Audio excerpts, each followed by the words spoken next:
Ah merde.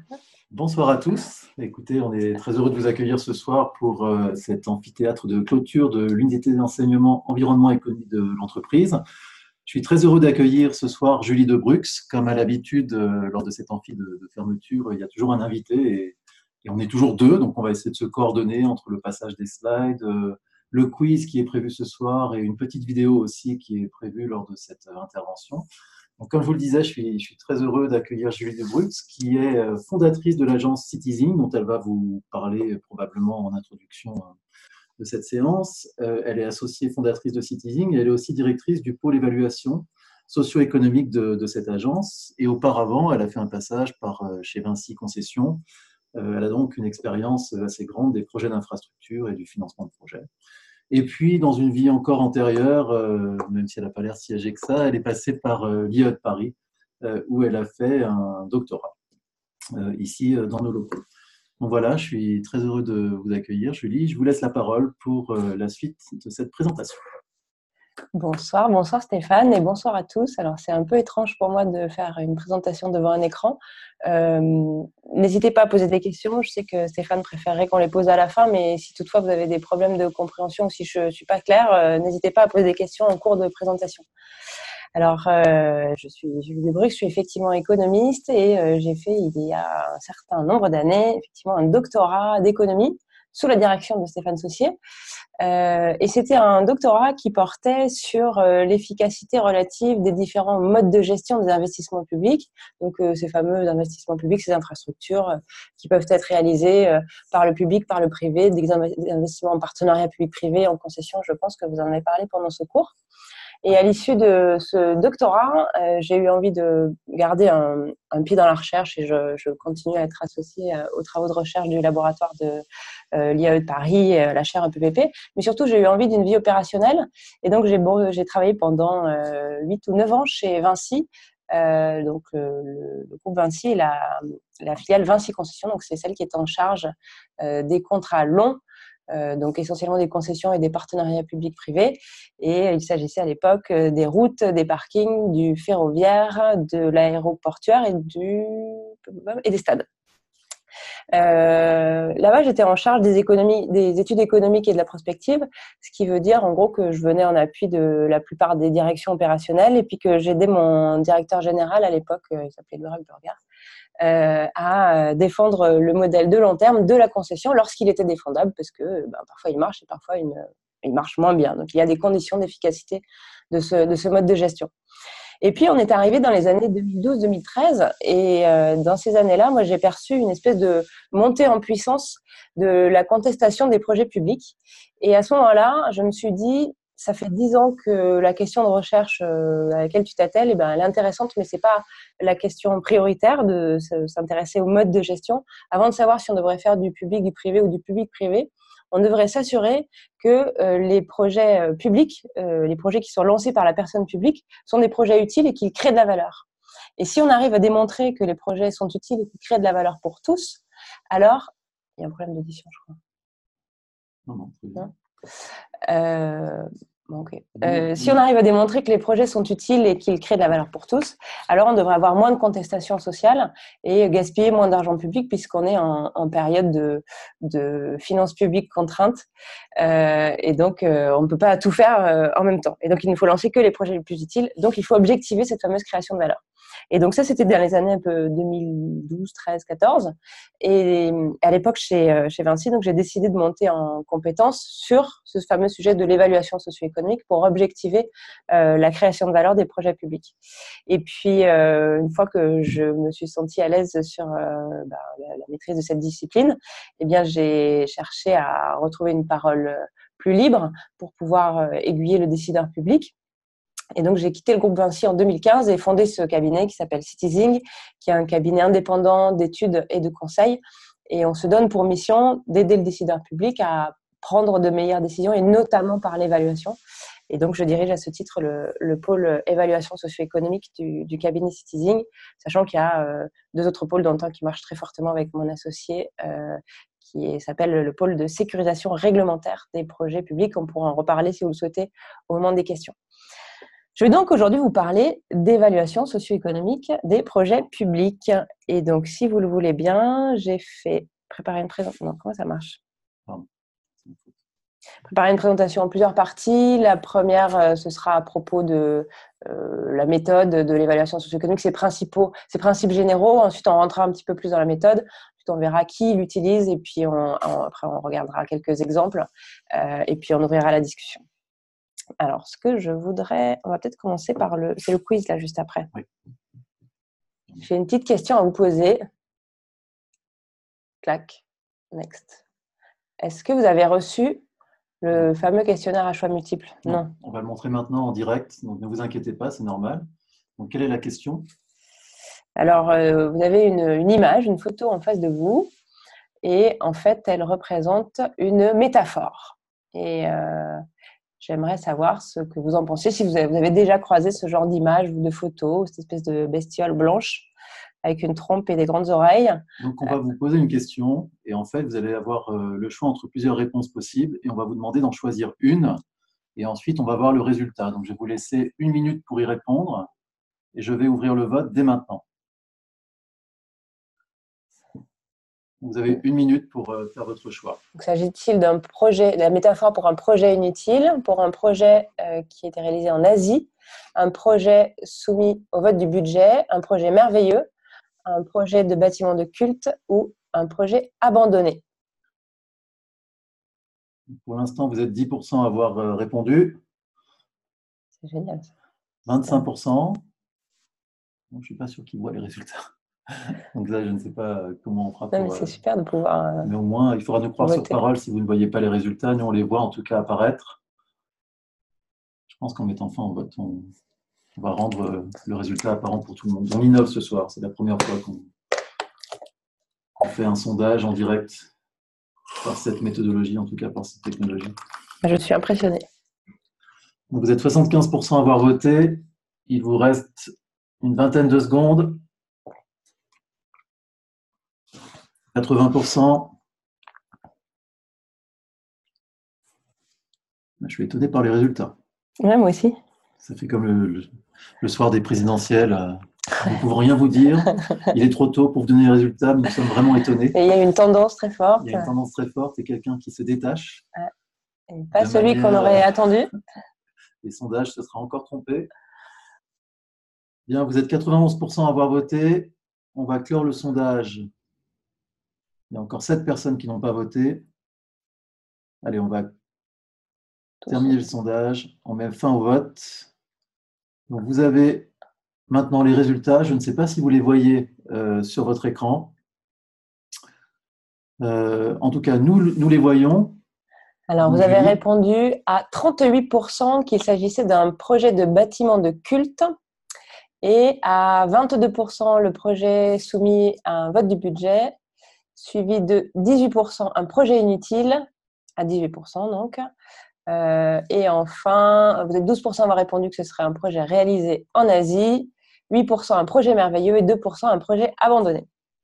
Alors ça, vraiment, je suis surprise et je suis contente du coup d'avoir posé la question. Je vais vous raconter l'histoire avant de vous donner la réponse finale. Alors, vous le voyez, c'est un éléphant qui est de couleur blanche. C'est donc un éléphant blanc. Et alors, cette image de l'éléphant blanc daterait, je mets bien au conditionnel, parce que petite histoire, je ne peux pas vous assurer que ce soit vrai, mais il paraît que l'éléphant blanc provienne de l'époque de la naissance de Bouddha. Et lorsqu'il est né, la maman de sa mère, la mère de Bouddha, aurait demandé en guise de cadeau pour la naissance, en guise d'offrande, qu'on lui offre des éléphants blancs. Alors qui déjà étaient à l'époque des animaux rares et extrêmement coûteux.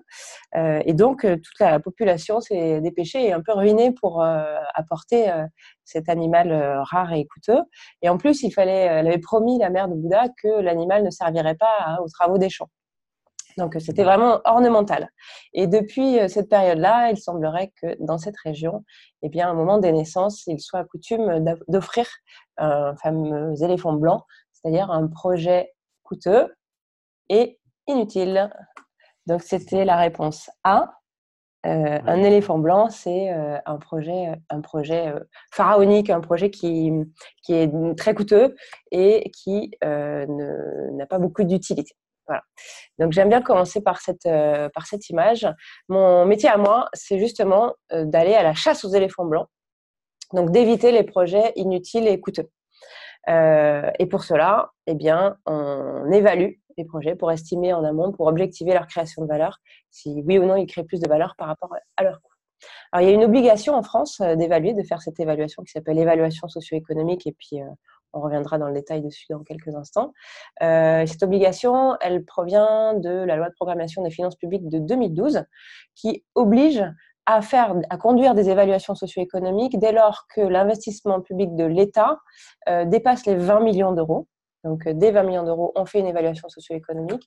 Et au-delà du seuil de 100 millions d'euros, non seulement on est obligé de faire une évaluation, mais en plus, il doit y avoir une contre-expertise socio-économique.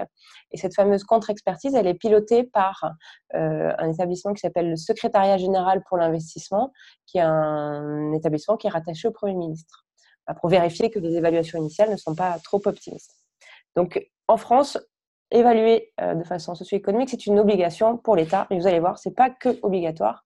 Ça peut même être très sympa.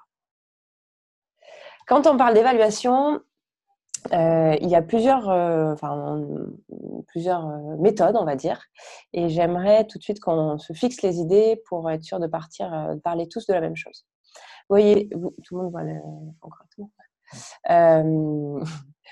Sur la case de gauche, la boîte de gauche, c'est ce que j'ai appelé les évaluations de suivi, les outils de suivi.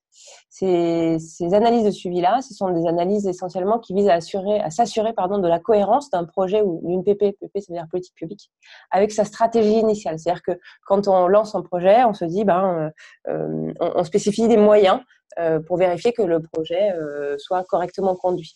Donc, tout dépend, les résultats de cette analyse de suivi dépendent énormément des indicateurs de performance et de suivi qu'on a déterminés au début. Mais alors, c'est intéressant pour piloter un projet, effectivement, pour s'assurer qu'on a bien mis les bons entrants du projet. Mais ça ne dit en rien l'utilité du projet. Vous avez certainement suivi des projets ou des politiques publiques dans vos vies professionnelles respectives où on se dit, pour que ça réussisse, je sais pas, pour faire tenir ce bâtiment, il faut X milliers de tonnes de béton, ou bien il faut 12 réunions de pilotage par an. Donc ça, ce sont typiquement des indicateurs qui peuvent être déterminés en analyse de suivi. On peut voir au cours de la vie du projet s'ils sont respectés ou pas. Mais c'est pas parce qu'on fait des réunions de pilotage tous les mois que le projet est un bon projet. Donc c'est intéressant, mais ça ne dit rien de l'utilité. Or, je vous rappelle que nous, c'est bien ce qu'on cherche à savoir si les projets sont suffisamment utiles au regard de ce qu'ils coûtent. Donc, c'est pas cette méthode-là qu'on va utiliser. La méthode du milieu, c'est une méthode qu'on qualifie d'approche comptable. Certains les appellent études d'impact. C'est une approche qui est très utilisée par les entreprises, et puis en particulier pour les entreprises de TP.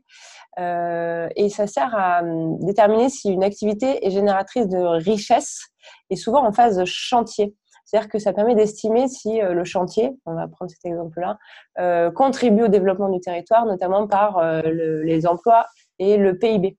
Donc, de cette façon-là, si on va prendre un exemple un peu par l'absurde. Je vais construire un stade. L'argent que je vais dépenser pour construire mon stade, il va générer du PIB et de l'emploi. Donc, avec cette approche-là, on va dire que le bénéfice est évidemment positif. Donc, la dépense publique n'est pas vue comme une dépense, mais tout de suite comme une création de richesse. Voilà. Alors c'est intéressant, mais à nouveau ça ne dit rien de l'utilité, parce qu'après tout, si je construis un stade 2 fois plus gros, il y aura peut-être 2 fois plus de personnes qui vont venir travailler, donc ça va peut-être créer 2 fois plus d'emplois, 2 fois plus de PIB en phase de chantier, mais peut-être que mon stade il sera vide pendant sa phase d'exploitation. Donc à nouveau, ça dit quelque chose de l'empreinte, ça ne dit rien de l'utilité. Donc, c'est intéressant de phase chantier, mais c'est pas comme ça que l'État va déterminer si oui ou non on devrait dépenser des millions, voire des centaines de millions d'euros pour financer un projet. L'approche qui est préconisée par l'État et par le Secrétariat général pour l'investissement, c'est l'approche qui est dans la boîte de droite, qui est la fameuse analyse coût-bénéfice dont on va beaucoup parler dans les slides qui suivent. peut-être juste pour vous indiquer la différence avec la précédente, c'est que la dépense publique ici est vraiment une dépense, c'est un coût, et on va s'interroger sur ce qu'on met en face de ce coût. Donc, quelle est la création de valeur qu'on met en face du coût? Ça va être une analyse coût-bénéfice, je crois que vous l'avez compris. Next slide. Voilà. Alors voilà, ça c'est la représentation schématique de mon analyse coût-bénéfice. En gros, elle permet de répondre à deux questions, cette analyse, cette évaluation socio-économique. La première, c'est à quoi sert le projet? Et la deuxième question, est-ce que mon projet vaut le coût C-O-U-T, compte tenu de ce qu'il va générer comme valeur? Donc, c'est une balance, comme vous le voyez, avec d'un côté les coûts du projet, de l'autre ses bénéfices, et on s'interroge de savoir si le projet est plus bénéfique pour la collectivité qu'il ne lui coûte, ou si au contraire il est plus coûteux qu'il ne lui bénéficie. On est sur on évalue généralement des projets d'intérêt général, des projets publics, qui n'ont pas que des coûts et des bénéfices financiers, mais aussi des coûts et des bénéfices socio-économiques et environnementaux qu'il va falloir mettre dans la balance et donc pouvoir comparer. De ce fait-là, l'évaluation socio-économique telle qu'on la pratique a deux spécificités. La première, donc, c'est que les coûts et bénéfices sont de nature différente, ne sont pas que financiers. Donc, pour ne pas comparer des choux et des carottes, il faut pouvoir les exprimer en une seule et même unité. Donc, on va chercher à les monétariser. Je vais vous expliquer dans un instant comment on s'y prend. La deuxième spécificité, c'est qu'on n'évalue pas les coûts et les bénéfices dans l'absolu, c'est qu'on évalue les coûts et les bénéfices par rapport à s'il ne se passait rien. Si on ne fait rien, quel est le delta de coût et quel est le delta de bénéfice? Et parfois, ne rien faire a un coût, on le verra également. Donc, juste pour faire un petit peu de vocabulaire, la situation sans le projet, on appelle ça l'option de référence ou le contrefactuel, et on l'évalue par rapport à la situation avec projet, qu'on appelle option de projet, et parfois on évalue plusieurs options de projet. Donc, c'est le delta de coût entre option de projet et option de référence, et le delta de bénéfice entre option de projet et option de référence. Si je résume le principe de cette méthode, après on rentre dans les détails méthodologiques, mais en résumé, c'est un dispositif, c'est une méthode qui permet de s'interroger, savoir si oui ou non il est utile de lancer le projet ou la politique publique, ou si le statu quo est préférable. Est-ce que le projet crée suffisamment de valeur pour la collectivité au regard de ce qu'il crée, au regard de ce qu'il coûte, à l'ensemble de la collectivité? Si on a défini plusieurs options de projet, quelle est celle qui crée le plus de valeur? Et puis, on aime bien aussi calculer des ROI socio-économiques, c'est-à-dire pour 1 euro d'argent public investi, combien est-ce qu'on crée de valeur socio-économique? Donc, je vous le disais, l'évaluation socio-économique, c'est parfois obligatoire, mais uniquement pour les projets de l'État au-delà de 20 millions d'euros. Mais la plupart du temps, c'est utile et ça permet d'objectiver la création de valeur, de s'ajuster, de convaincre, de trouver des financements. On en reparlera, et de ce fait-là, il y a beaucoup d'entreprises privées qui ont de plus en plus recours à l'évaluation socio-économique. Si elles arrivent à démontrer que leurs projets sont créateurs de valeur pour les territoires, alors ces entreprises arrivent mieux à convaincre la partie publique de sélectionner leurs projets et donc de les financer. J'aime bien à nouveau ce slide. Je pense que vous êtes, la plupart d'entre vous travaillent dans le secteur privé, et donc vous vous intéressez souvent, quand vous lancez des projets, vous interrogez sur le lancement des projets, vous intéressez à la rentabilité financière du projet. Donc vous regardez l'axe des ordonnées et vous vérifiez que votre projet est rentable financièrement sur le temps long. Quand on se place quand on se place du côté du décideur public, lui, la rentabilité financière n'est pas sa préoccupation première, ou ne devrait pas être sa préoccupation première. La préoccupation première, c'est de savoir si oui ou non le projet ou la politique publique ou le dispositif public a une rentabilité sociale, économique et environnementale. Donc, il s'intéresse plutôt à l'axe des abscisses, savoir si le projet se situe oui ou non sur la partie de droite. Et idéalement, on a un modèle économique qui nous fait remonter en haut à droite. Et ça, l'évaluation socio-économique, on le verra, puisqu'elle permet de déterminer qui gagne et qui perd, permet d'ajuster les modèles économiques. Alors, rentrons dans le détail sur comment on s'y prend. Est-ce que j'ai vu qu'il y avait des questions? Est-ce que tu veux que je les prenne maintenant ou... On les prendra à la fin, okay, plutôt, des questions, je pense. Ok, donc je comprends qu'il n'y a pas de problème de compréhension majeur. Tout va bien. Ok, top. Alors, l'évaluation socio-économique, on l'a conduit, nous, en 5 étapes. La première, c'est de commencer à comprendre le contexte et le sujet. Je vous le disais, je suis économiste. Mais pour la petite anecdote, la première évaluation socio-économique que j'ai réalisée pour le compte de Citizing, enfin, lorsque j'étais après la création de Citizing, elle était pour le compte de Météo France, qui voulait un nouveau supercalculateur de prévision météorologique et de projection climatique. Et c'était un investissement public d'un établissement de l'État de 170 millions d'euros. Et autant vous dire que je ne connaissais strictement rien à la météorologie, aux acteurs de la météorologie. Donc il y a toujours une phase où on fait connaissance, où on apprivoise le secteur, qui sont les acteurs, qui sont les parties prenantes, quelles sont les grandes masses financières en jeu, quelle va être l'option de projet et l'option de référence. Là, récemment, on a fait une évaluation d'une politique sociale sur la petite enfance. Bon, ben, j'ai découvert qu'il y avait des financeurs CAF, conseil départemental, et que voilà, tout ça, c'est à chaque évaluation, c'est une découverte de secteur. Et je dois dire, c'est ce qui rend aussi mon métier absolument passionnant, parce qu'on ne s'ennuie jamais. Donc, on commence par un peu de littérature grise, des entretiens stratégiques pour essayer de comprendre à quoi va servir le projet dans les grandes lignes.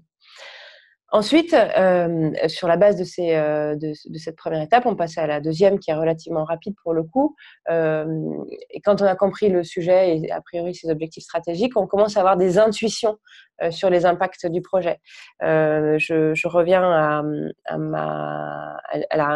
à l'évaluation qu'on a conduite récemment de politique sociale.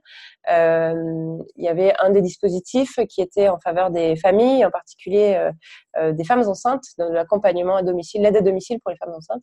Et l'intuition qu'on a eue, c'est l'aide à domicile permet d'améliorer la santé de l'enfant à la naissance. Bon, ben voilà, ça c'est dans l'identification des impacts. On en reste sur les intuitions. Quand on passe à la troisième boîte, cette validation des impacts, en revanche, là, on dépasse le stade de l'intuition pour s'assurer qu'il y a bien un lien de causalité entre le projet ou la politique publique et l'impact dont on a eu l'intuition. Alors, comment est-ce qu'on fait pour valider ces liens de causalité ? Idéalement, on se base sur des travaux académiques et en particulier des travaux économétriques qui permettent d'estimer des équations et ces dites équations permettent de vérifier qu'il y a… vous avez parlé d'économétrie ou pas du tout ? Ils ont un cours d'analyse de données. Ok. Donc, si je reprends mon exemple de la… Comment ? Je crois que c'est une option. Ok. Bon, j'essaye et puis si jamais je suis pas claire, vous me dites et puis sinon on avancera. Donc, on va s'assurer que c'est bien l'aide à domicile qui a bien un impact, ou en tout cas, au moins l'aide à domicile a un impact sur la santé de l'enfant à la naissance. Donc, on va estimer une équation. Vous vous souvenez, Y égale AX plus BY plus CZ plus C. Donc, Y, c'est la santé de l'enfant à la naissance et on va essayer d'expliquer par un certain nombre de paramètres, dont potentiellement le fait qu'il y ait de l'aide à domicile. Voilà. Et donc, avec un grand nombre de données, on vérifie que la variable aide à domicile a un impact, un lien de causalité, un impact sur la santé de l'enfant à la naissance. Donc, ce n'est pas forcément le seul paramètre la seule variable qui a un impact sur la santé, mais c'en est potentiellement une. Et on vérifie que c'est une variable significative et qu'elle a un impact positif. Donc, ça, c'est ce que l'économétrie permet de faire. Ça tombe bien. On a trouvé des articles académiques qui montraient que l'aide à domicile avait un impact sur le poids de l'enfant à la naissance et permettait d'éviter les naissances à faible et très faible poids. Donc ça, c'est dans un cas idéal où on a des articles économétriques, académiques et économétriques qui permettent de valider ce lien causal. Quand on n'en a pas, eh bien, on se base sur d'autres expériences et on regarde si oui ou non, entre avant et après la mise en place du projet, il y a eu des impacts ou pas. Et puis, en faisant quelques hypothèses, eh bien, on dérive le lien entre le projet et son effet entre l'option de référence et l'option de projet. Ensuite, une fois qu'on est sûr ou qu'on a fait l'hypothèse qu'il y avait un impact et quelle était son ampleur, on passe à la quatrième boîte, c'est la fameuse monétarisation, puisque je vous le disais tout à l'heure, on ne va pas comparer des choux et des carottes, il faut tout mettre en unité de choux. Donc, en l'occurrence, c'est l'unité monétaire qui est préconisée dans cette méthodologie. Je vais vous expliquer dans un instant comment est-ce qu'on transforme tout en unité monétaire. Une fois qu'on a tout en unité monétaire, on peut faire nos petits calculs socio-économiques et je vous l'explique aussi dans un instant. Et ensuite, une fois qu'on a nos résultats, eh bien, on prend des livrables, que ce soit des présentations, des rapports, des films. Voilà, tout est possible. Alors, comment est-ce qu'on fait pour monétariser des coûts et des bénéfices socio-économiques ? La première option, c'est l'option j'ai de la chance. Le bénéfice a un impact économique direct. Par exemple, je sais pas, moi, je fais un projet d'éclairage public. et je transforme mon parc d'éclairage public et je passe en LED, eh bien, ça me permet de faire des économies d'énergie. Bon, économie d'énergie, c'est tout de suite en euros, il n'y a pas de problème. Quand j'ai de la chance aussi, je me base sur des valeurs tutélaires. Valeurs tutélaires, ce sont des valeurs de référence qui sont données par France Stratégie. France Stratégie, c'est aussi une organisation qui est rattachée au Premier ministre et qui est en charge eh bien, de la prospective et des évaluations de politique publique et qui donne un certain nombre de valeurs de référence, comme par exemple la valeur du temps, la valeur de la tonne de CO2, même la valeur de la vie humaine. Donc, valeur de la vie humaine, c'est un peu bizarre comme terme, mais il faut le comprendre comme ce que la collectivité est prête à investir pour éviter un mort. Voilà. Ces valeurs de tutélaire, il n'y en a pas des millions, hélas, et ce sont essentiellement des valeurs qui sont utilisées dans le domaine des transports, et c'est la raison pour laquelle il y a beaucoup d'évaluations socio-économiques depuis fort longtemps dans le secteur des transports. Bon, et puis parfois on a moins de chance, on n'a ni impact économique direct, ni valeur tutélaire, et à ce moment-là on se replonge dans la littérature académique, et généralement on mobilise deux types d'études, deux types d'articles. Les premiers en bas à droite, c'est la méthode des coûts complets. Je vais vous donner un exemple. On a fait une évaluation sur les prisons et l'amélioration des conditions de détention en prison, lesquelles améliorations de conditions de détention ont un impact sur la récidive. Or, la récidive des personnes détenues a un coût. Donc, si on améliore les conditions de détention, on diminue le coût de la récidive. Et le coût de la récidive, eh bien, on le chiffre par ses coûts complets.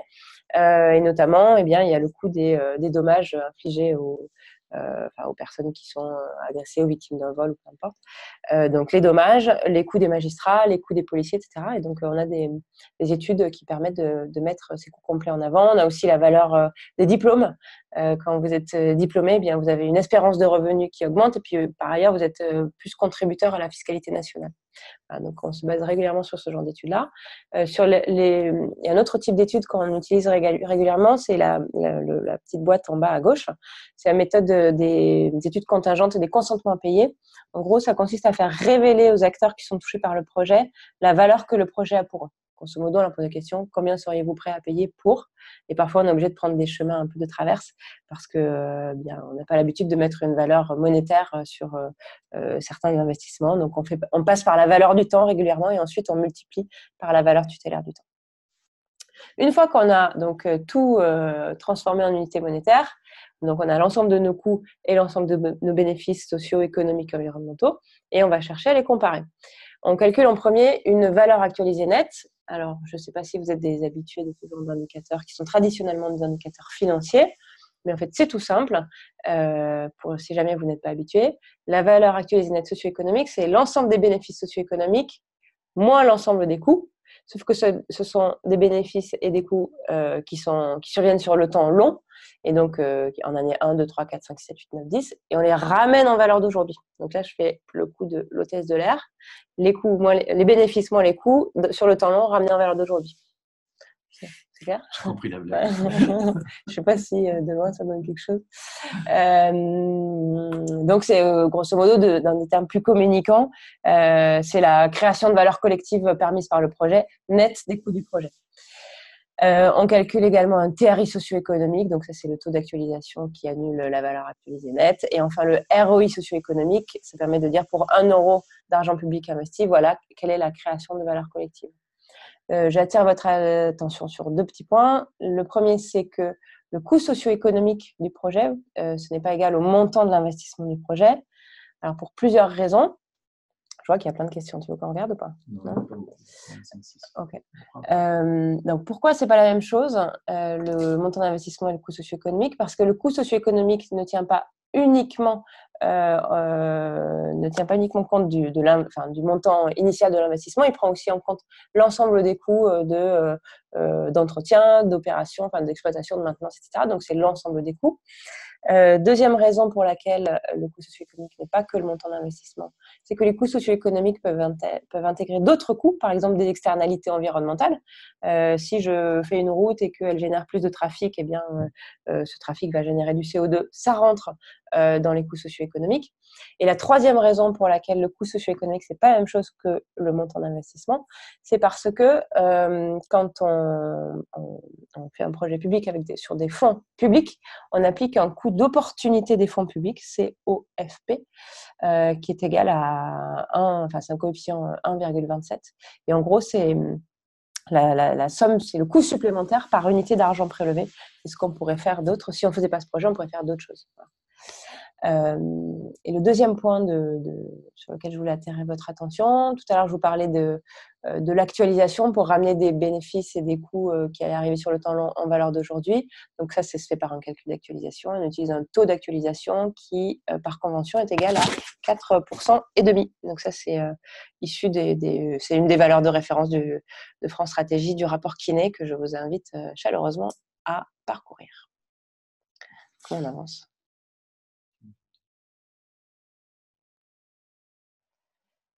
Alors, j'en ai terminé pour la méthode. Je vais aller brièvement sur donc, qui sollicite des évaluations socio-économiques et après prendre quelques exemples et puis ensuite je prendrai vos questions. Est-ce qu'on est dans les temps ? On est dans les temps. Ok, super. Donc, qui sollicite des évaluations socio-économiques ? Je vous le disais tout à l'heure, donc l'État, les ministères et les établissements publics de l'État parce que c'est obligatoire au-delà de 20 millions et super obligatoire au-delà de 100 millions parce qu'il peut y avoir des contre-expertises d'évaluation socio-économique. De plus en plus, on s'aperçoit qu'il y a des collectivités locales qui ne sont donc pas soumises à cette obligation-là, qui demandent ce genre d'évaluation parce qu'ils ont bien compris qu'il y a une période de finances publiques contraintes. C'est important de pouvoir justifier des raisons pour lesquelles on dépense de l'argent, pour lesquelles on investit plus exactement. Éventuellement, ça permet, si on se rend compte que le projet n'est pas socio-économiquement utile, eh bien, ça permet soit de le stopper, soit de le réorienter.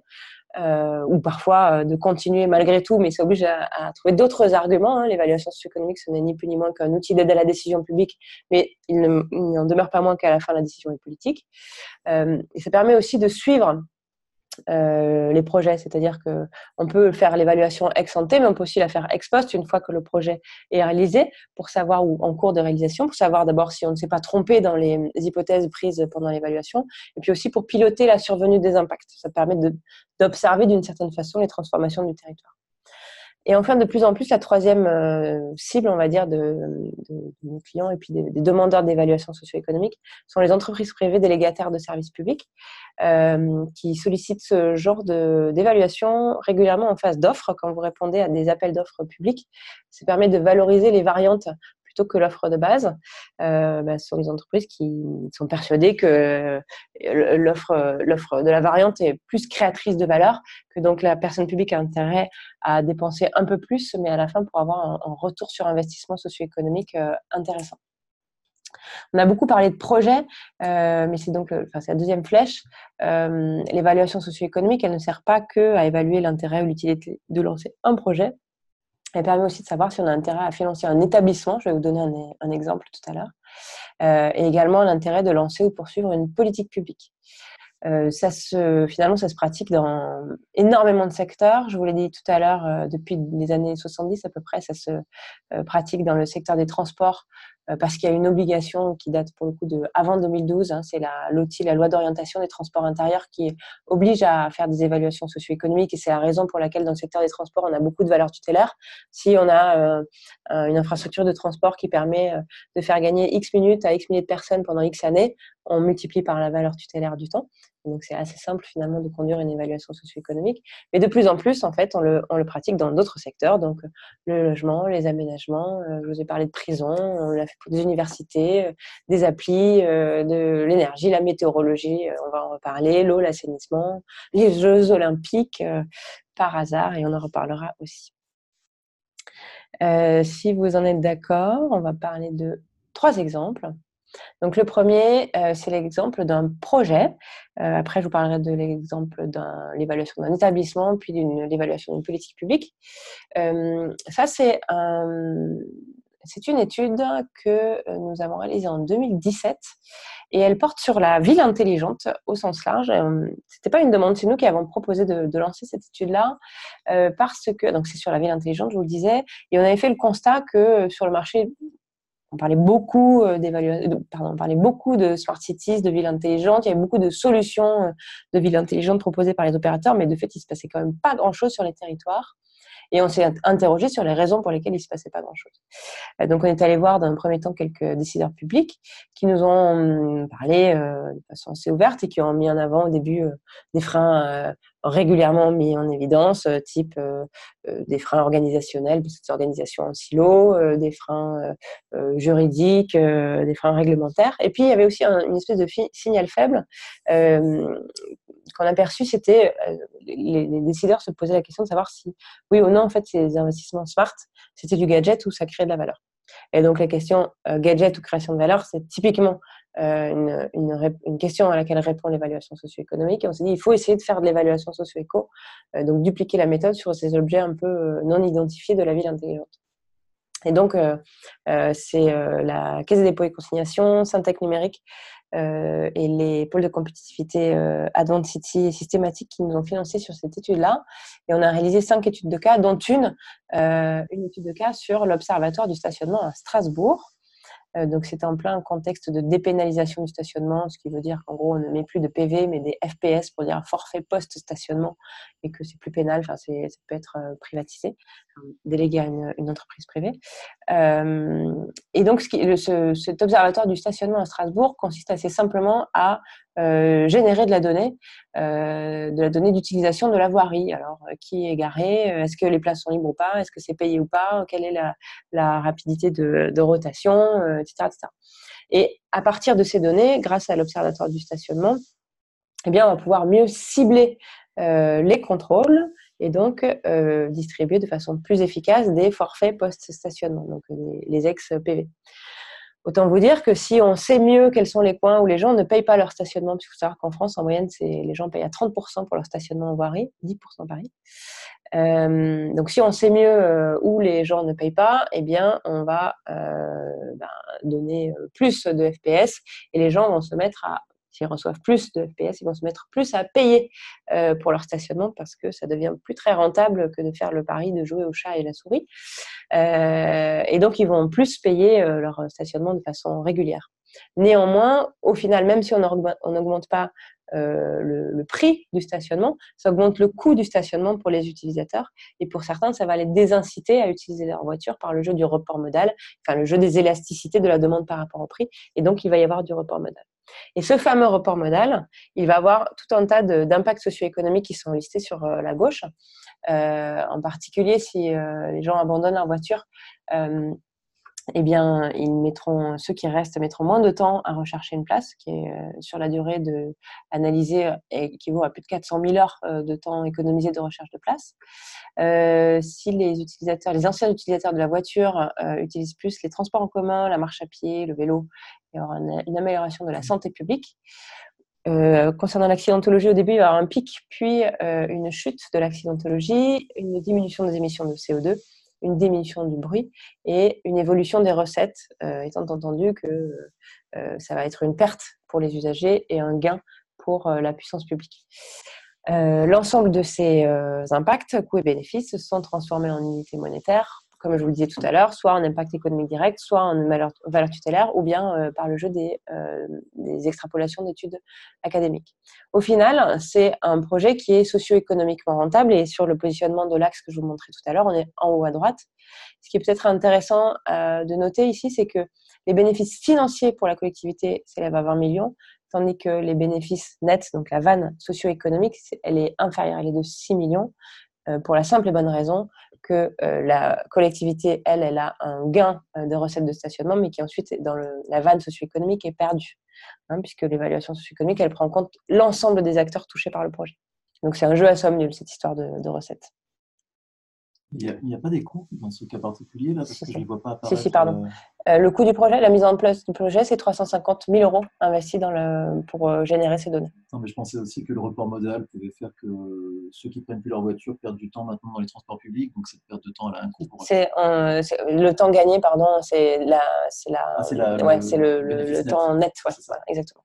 On est obligé d'investir plus dans les transports en commun, j'imagine. On est obligé d'investir plus dans les transports en commun. On a pris en compte le trend qui était déjà en place à Strasbourg. Et la mise en place de l'observatoire du stationnement ne devrait pas non plus changer de façon dirimante les besoins de transport en commun. Okay. Là, je vais vous parler de l'évaluation d'un établissement public. Là, c'est l'établissement Météo France. Tout à l'heure, je vous parlais d'évaluation du supercalculateur. C'est pas la même chose. Ici, le contexte, c'est Action publique 2022, où on est censé réfléchir un peu mieux à la façon dont les établissements publics sont organisés. Et dans ce cadre-là, le ministère de la Transition écologique et solidaire, en l'occurrence à l'époque Nicolas Hulot, avait saisi France Stratégie pour faire l'évaluation socio-économique de l'établissement Météo France. Et France Stratégie nous a saisi pour réaliser l'évaluation, puisqu'on connaissait un peu le secteur grâce à l'étude qu'on avait faite sur le supercalculateur. Et ici, on a donc estimé les bénéfices socio-économiques créés par Météo France. Une des difficultés ici, ça a été de déterminer l'option de référence. Et d'ailleurs, selon les secteurs qu'on a étudiés, les options de référence ont varié. En ce sens, ce n'est pas une évaluation socio-économique dans les règles, au standard, dans les règles de l'art, dans le sens où il y a plusieurs options de projet. J'essaie de clarifier ce que je dis. Par exemple, s'il n'y avait pas Météo France, pour certains secteurs, on pourrait se fier aux prévisions météorologiques qui sont fournies par les services météorologiques nationaux d'autres pays. Ce ne serait pas un gros drame, on perdrait un petit peu en précision, mais ce ne serait pas dramatique. Tandis que pour d'autres secteurs, typiquement la sécurité des personnes et des biens, on a vraiment besoin de prévisions à très courte échéance et à une échelon très fin. Ne pas avoir Météo France serait une catastrophe pour assurer la sécurité des personnes et des biens. Donc ça, c'était intéressant intellectuellement de se rendre compte que les options de référence pouvaient varier. Et donc, on a chiffré des impacts pour le secteur de l'aviation, l'agriculture, pour le grand public, la sécurité des personnes et des biens, les transports, la défense, l'énergie, le changement climatique et la production académique. Et au final, on a fait beaucoup d'hypothèses, parce que ça s'est fait dans des délais très contraints. On a estimé les fourchettes basses, hautes et moyennes. Donc, vous voyez, au final, les bénéfices socio-économiques peuvent varier du simple à plus du double, entre 1 et 2,5 milliards d'euros par an, qui sont largement supérieurs aux bénéfices annuels de l'établissement. Donc, avoir de l'argent qui est dépensé pour ce genre d'établissement public, c'est une très bonne chose. Pour autant, ça ne veut pas dire que tout est parfait. Et ça fait c'est la deuxième partie de notre rapport. Ça n'empêche pas de s'interroger sur certaines optimisations du ratio bénéfice-coût. Et notamment, on a recommandé de mener des investigations plus poussées sur, par exemple, le bien fondé de garder des antennes en région. Quel est le bénéfice socio-économique des antennes en région? Quel est le bénéfice socio-économique également d'avoir une recherche climatique chez Météo France? Est-ce qu'elle ne serait pas mieux externalisée, sachant qu'il y a 2 labos en recherche climatique en France, donc chez Météo France et IPSL, Institut Pierre-Simon Laplace. Et donc, est-ce que c'est bien qu'il y en ait 2? Est-ce que ça crée plus de valeur? Est-ce que cette émulation est positive ou est-ce qu'au contraire, il y a des redondances? Donc, on a recommandé d'aller fouiller un petit peu plus en détail sur l'organisation. Pas parce que l'ensemble est correct qu'on ne peut pas s'interroger sur l'organisation. Il ne faut pas faire dire à l'évaluation socio-économique ce qu'elle ne dit pas. Et la dernier exemple dont je voulais vous parler, c'était cette fois-ci l'évaluation d'une politique publique, celle de l'aide à domicile. Donc, elle s'adresse à plusieurs types de publics. Les familles, les personnes en situation de handicap et les personnes âgées dépendantes. Et là, je trouvais que c'était assez parlant pour les familles et puis en particulier pour la période de grossesse. Je vous parlais tout à l'heure de l'impact du lien causal entre l'aide à domicile et l'augmentation du poids à la naissance, qui est issu d'un article académique. Or, l'augmentation du poids à la naissance a des impacts également avec un lien de causalité sur le risque de mortalité précoce, sur le niveau d'éducation des enfants, de diplomation plus exactement, sur les dépenses de santé à très court terme.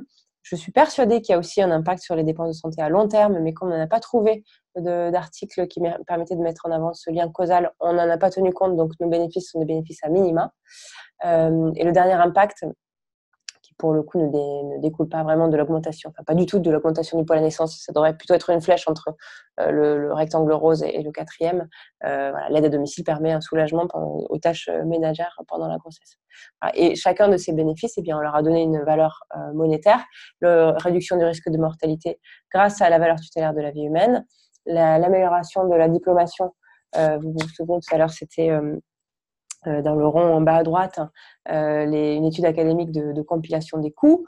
Les dépenses de santé, c'est un impact économique direct avec les dépenses pour les finances publiques et pour le reste à charge pour les familles. Et le soulagement pour les tâches ménagères, là c'était un article académique et cette fois-ci c'était le rond à gauche, avec une étude sur les consentements à payer pour se faire remplacer.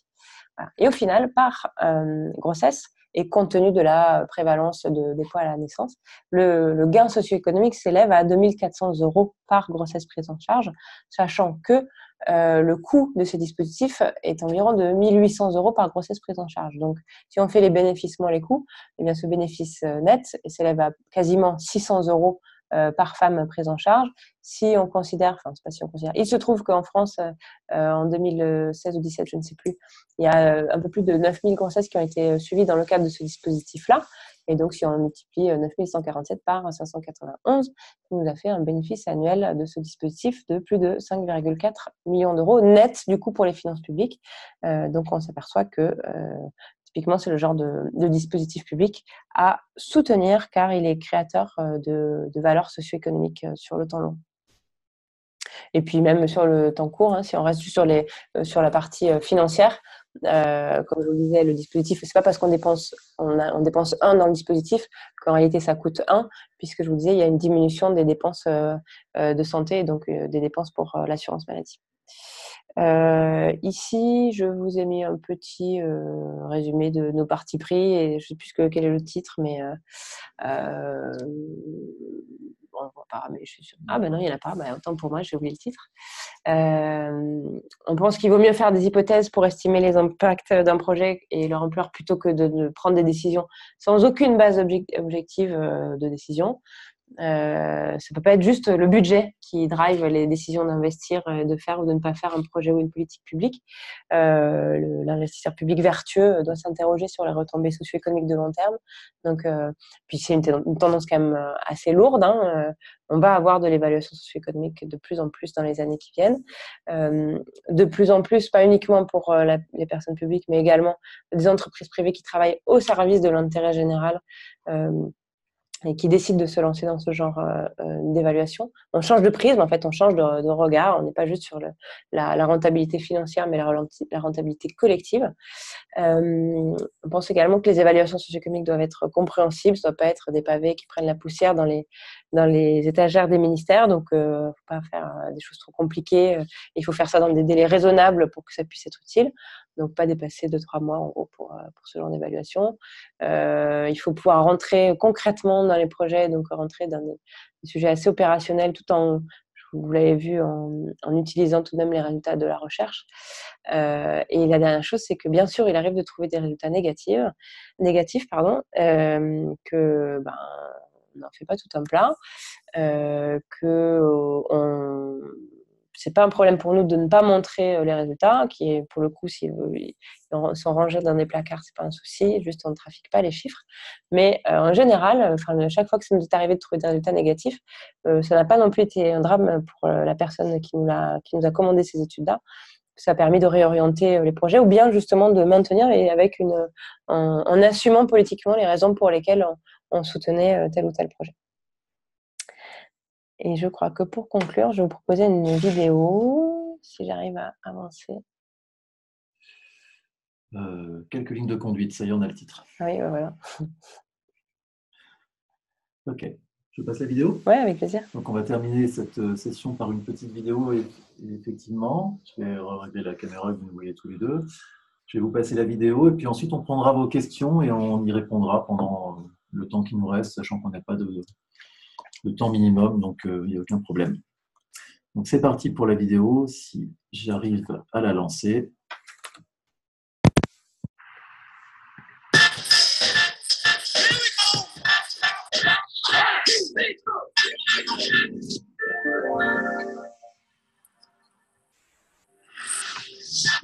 13 septembre 2017, le Comité international olympique annonce l'attribution des JO 2024 à Paris et 2028 à Los Angeles.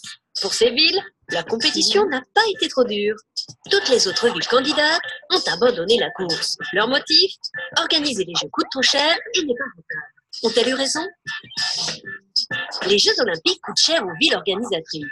Il faut construire des installations sportives, un village olympique, payer la sécurité et l'accueil des athlètes et du public, etc. En moyenne, cela a coûté 8,9 milliards de dollars pour les 6 dernières éditions. Et c'est sans compter les infrastructures non sportives qui coûtent parfois plus que les Jeux eux-mêmes. Les Jeux olympiques génèrent systématiquement des surcoûts massifs. En moyenne, ils coûtent 2,7 fois plus que leur budget prévisionnel. Et ça a pu monter jusqu'à 8 fois plus pour Montréal en 1976. Mais toutes les villes ont dépassé leur budget. C'est normal, il s'agit d'énormes projets à accomplir dans un délai impératif. On ne peut pas décider de décaler les Jeux si le stade n'est pas terminé. Résultat, l'essentiel des surcoûts se produit dans les 6 derniers mois lorsqu'il faut à tout prix boucler à temps. Une fois les Jeux terminés, ces infrastructures risquent de ne plus servir à rien. Celle des Jeux d'Athènes pourrit sur place. À Rio, seulement 15% du village olympique a pu être revendu sous forme de logement. Mais tout cela pour quel gain? Il y a 3 sortes de gains attendus de l'organisation des Jeux. Les recettes directes tout d'abord, qui comprennent les droits télévisés, la billetterie et le sponsoring.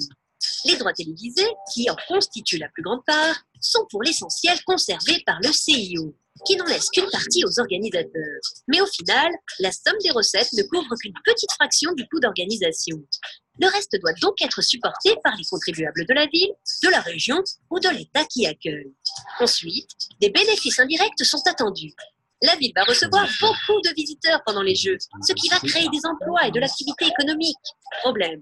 Dans le même temps, beaucoup d'autres renoncent à venir, car faire du tourisme pendant les Jeux dissuade certains. Au bout du compte, les gains sont très limités, bien en dessous des attentes. Quelques milliers d'emplois pendant le mois des Jeux, au mieux. Enfin, des gains de notoriété. Certaines villes profitent des Jeux pour gagner en visibilité auprès des investisseurs ou des touristes futurs. Barcelone a bénéficié de cet effet. Mais cela vaut surtout pour des villes peu connues. Une grande capitale comme Paris n'a pas grand-chose à y gagner. Et cet effet n'est pas très grand. Certaines études ont montré que les villes ayant échoué dans leur candidature pour les Jeux reçoivent autant d'investissements que les villes ayant réussi. Pourquoi organiser les Jeux alors? Étant donné cette faible rentabilité, on comprend les villes qui renoncent, plus difficilement celles qui insistent malgré tout. On peut l'expliquer par l'ego des dirigeants politiques avides de médiatisation et de prestige, mais aussi par la pression concurrentielle entre villes qui pousse celles-ci à des dépenses excessives pour obtenir les Jeux et se trouvent ainsi prises au piège. Notons que les seuls JO rentables de l'histoire ont été ceux de 1984, dont personne d'autre ne voulait. Un bon présage pour Paris?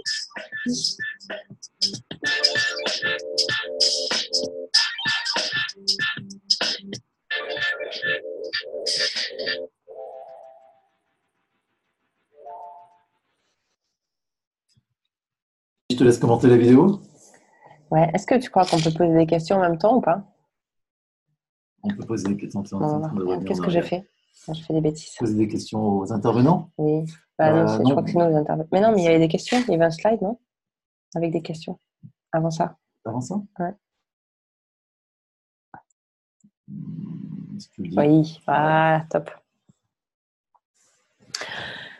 Alors, je vais vous parler du projet qu'on est en train d'évaluer actuellement, qui est le projet du village olympique. En fait, là, on fait la contre-expertise, plus précisément, pour le compte. On a été mandaté par le secrétariat général pour l'investissement pour faire la contre-expertise de l'évaluation socio-économique qui a été faite par Solideo, qui est l'aménageur public qui va être en charge de l'aménagement du village olympique. Donc, ce fameux village olympique, il va être dans le quartier Pleyel, à cheval entre Saint-Denis, enfin sur Saint-Denis et sur Saint-Ouen.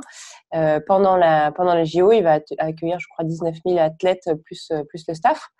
Mais en fait, il faut comprendre que dans le chaînage de cette opération d'aménagement, les dépenses de construction pour en faire la partie, les constructions temporaires, on va dire, pour les Jeux Olympiques et les réaménagements, les réhabilitations pour l'après Jeux Olympiques, tout ça, c'est pas du tout pris en compte, c'est pas du tout pris en charge, par l'État, mais par le comité d'organisation des Jeux Olympiques qui est financé essentiellement sur des fonds privés.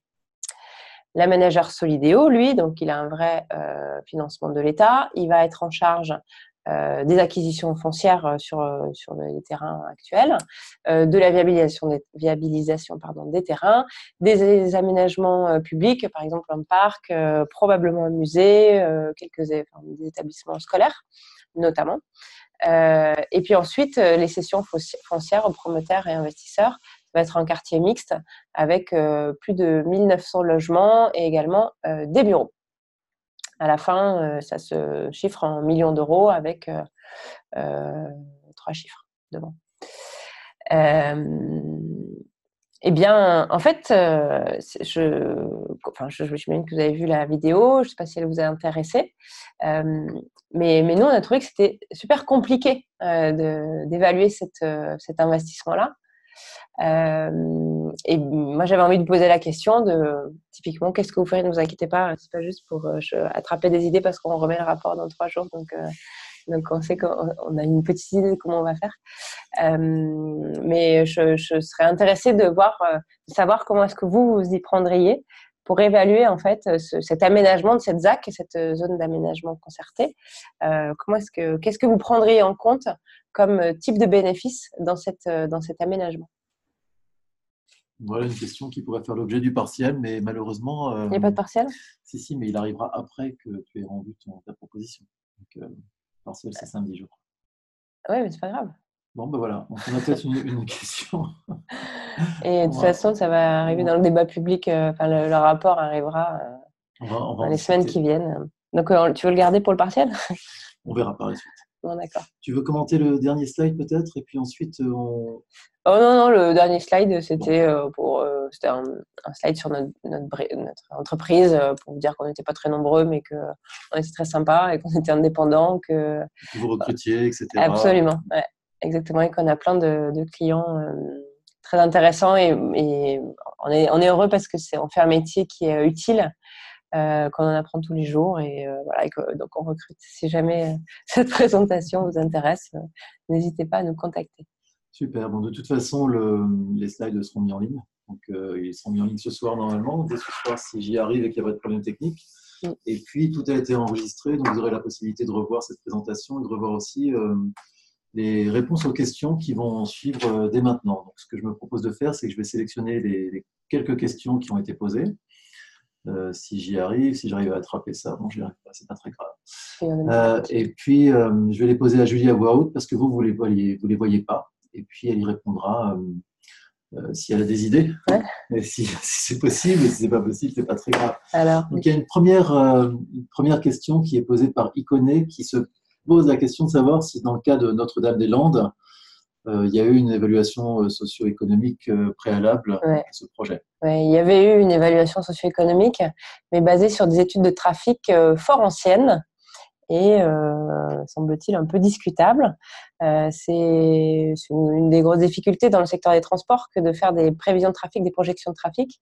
Alors, il y a tout un tas de cabinets d'études, des bureaux d'études techniques, genre, vous connaissez peut-être Aegis, comment il s'appelle, Artelia et compagnie, qui ont tous des super modèles pour faire des prévisions de trafic. On se rend compte quand même que c'est souvent surestimé. Donc il y avait eu effectivement une évaluation, une approche coût-bénéfice qui avait été menée, mais en ce moment même, il y a une consultation, un appel d'offres pour refaire l'évaluation socio-économique de l'aménagement de Loire-Atlantique. D'accord. Donc il y aura des nouveaux résultats prochainement. Alors ensuite, il y a une question de Natika qui pose la question de savoir comment mesure-t-on la valeur environnementale d'un projet coût-bénéfice. Ouais. Alors la question c'est, est-ce que dans une analyse coût-bénéfice, on tient compte des externalités environnementales, c'est bien ça? Moi j'imagine que c'est oui, mais si jamais c'est non, vous me corrigez, je vous invite à envoyer une question. Ok, top. Alors, à ce stade, la seule valeur tutélaire qui existe, c'est la valeur tutélaire du carbone ou des équivalents de tonnes CO2. Et donc, les externalités environnementales des projets, on les monétarise avec la valeur tutélaire du carbone. Il y a actuellement un groupe de travail qui s'est constitué au MTES, au ministère de la Transition écologique et solidaire, en lien avec France Stratégie, pour donner une valeur tutélaire à la biodiversité, et en particulier à la destruction de la biodiversité. En l'absence de valeur tutélaire, nous, la façon dont on l'a fait récemment, c'est on a essayé de chiffrer ce que ça coûterait de restaurer la biodiversité. Vous voyez, c'est par un mécanisme de shadow cost, quoi, ou shadow price. Combien ça coûterait de remplacer ou de remettre en route la biodiversité. Est-ce que ma réponse vous satisfait, ou est-ce que vous avez d'autres... Alors, en attendant, moi j'essaie d'avancer sur les questions. Alors, il y a une question de Patrick Okama qui pose la question: dans l'évaluation socio-économique, quelle est la place de l'appropriation du projet par les bénéficiaires? Les enquêtes sont-elles parfois nécessaires? Alors, je ne suis pas absolument certaine de comprendre. Est-ce que vous vous demandez si on fait de la concertation pour l'appropriation du projet, pour les parties prenantes? Est-ce que c'est ça? Ou est-ce qu'on parle des externalités positives qui... En tout cas, moi, je vais vous parler des parties prenantes, si vous voulez. Ok, top, génial. Alors, l'évaluation socio-économique, si elle est correctement faite et si on ne fait pas du charabia sur des centaines et des centaines de pages, justement, elle doit aider au débat public. Et ça fait partie de nos convictions. Et régulièrement, d'ailleurs, les évaluations socio-économiques sont présentées dans le cadre de concertation. C'est un outil d'aide à la décision. Et pas que politique. Quand il s'agit de faire s'interroger le grand public, eh bien, l'idée, c'est de s'en servir, quoi. Donc, ça doit permettre aux bénéficiaires de mieux se l'approprier, ou au contraire rejeter le projet. Je pense que ce qui est intéressant aussi pour les bénéficiaires, je vous ai parlé du calcul de la valeur actualisée nette, donc c'est agréger l'ensemble des bénéfices moins l'ensemble des coûts, mais c'est vrai que j'aurais dû vous parler du bilan par acteur. Grâce à cette méthode, on peut faire des barres, des diagrammes en bâton, pour voir quels sont les acteurs, les principaux acteurs, les principaux bénéficiaires du projet. Est-ce que ce sont les résidents? Est-ce que ce sont les touristes? Est-ce que ce sont les pendulaires, etc., etc. Et donc, ça doit être un outil qui doit permettre aux bénéficiaires ou aux non-bénéficiaires de se faire un avis sur le projet. Et peut-être pour aller un cran plus loin, quand on se rend compte de qui capte la valeur et qui génère et qui capte la valeur, on peut réinterroger les modèles économiques et peut-être faire en sorte que ceux qui captent plus de valeur financent un peu plus les projets, et ce qui peut contribuer au problème d'acceptabilité des sujets et des projets. Pardon.